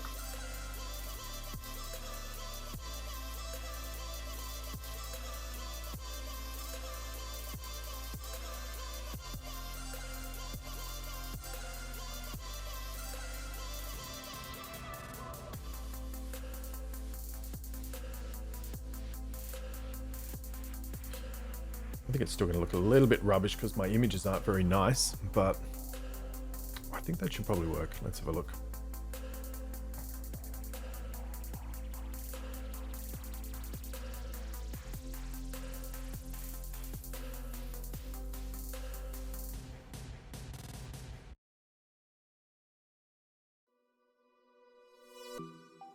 And then I'm going to have to call it quits, I think, for the day. Let's have a look. Hey, look at that. Look at that. It changes.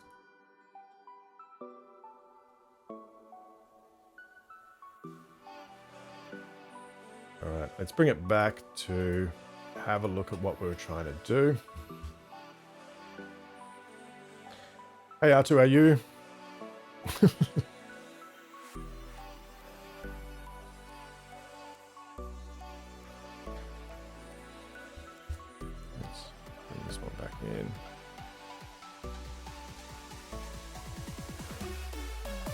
Yeah, you know, if I had better mountains, it might look better. But basically, we've got the colors there. We've got our radial gradient going on. We can switch our theme. We go to our light theme. But it doesn't entirely suck, which is kind of the best I can say about most of my UIs. I think we need to adjust those images. But there we go, peeps. I think a little bit of cleaning up on this one. And we might have to blog it. Alrighty. So looking good. Yeah, it's not looking too bad. Not looking too bad.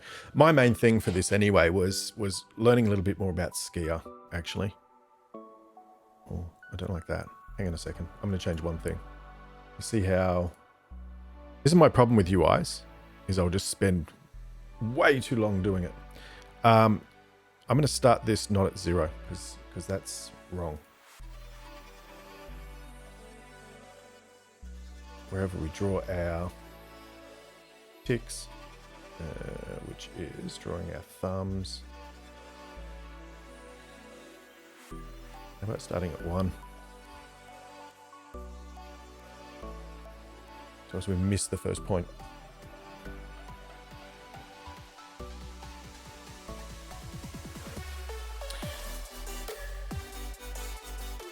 While we're running that up, let's see if anyone is streaming.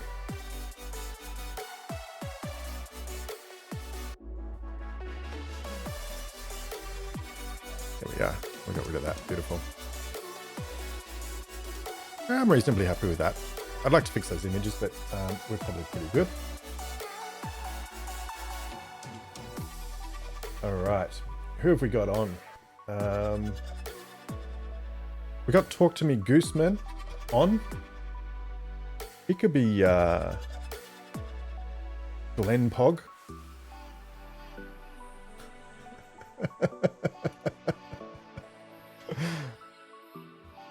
We need Glenn. Hang on. Here's Glenn.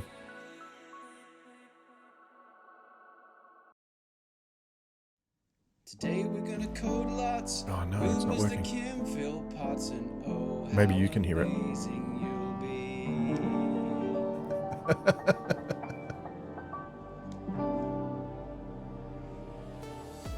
Alrighty. Is Glenn streaming?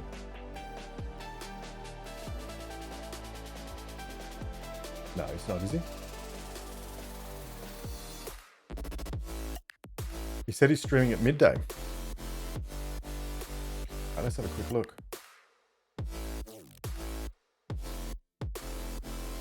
Glenn is streaming.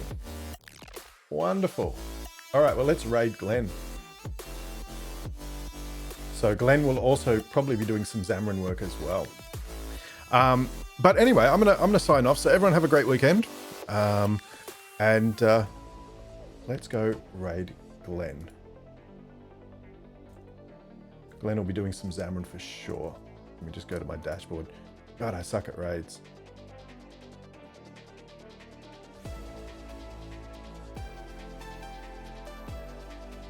So let's type in Glenn Stevens. So please join me as we jump over. Say hi to Glenn and make sure you tell him you like the jingle.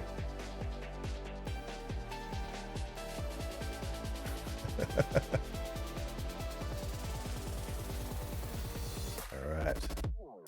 See if we can get any more. 4 of us, that'll do. That'll do. 4 of us jump over there. So take care, everyone. See you next time. Bye for now.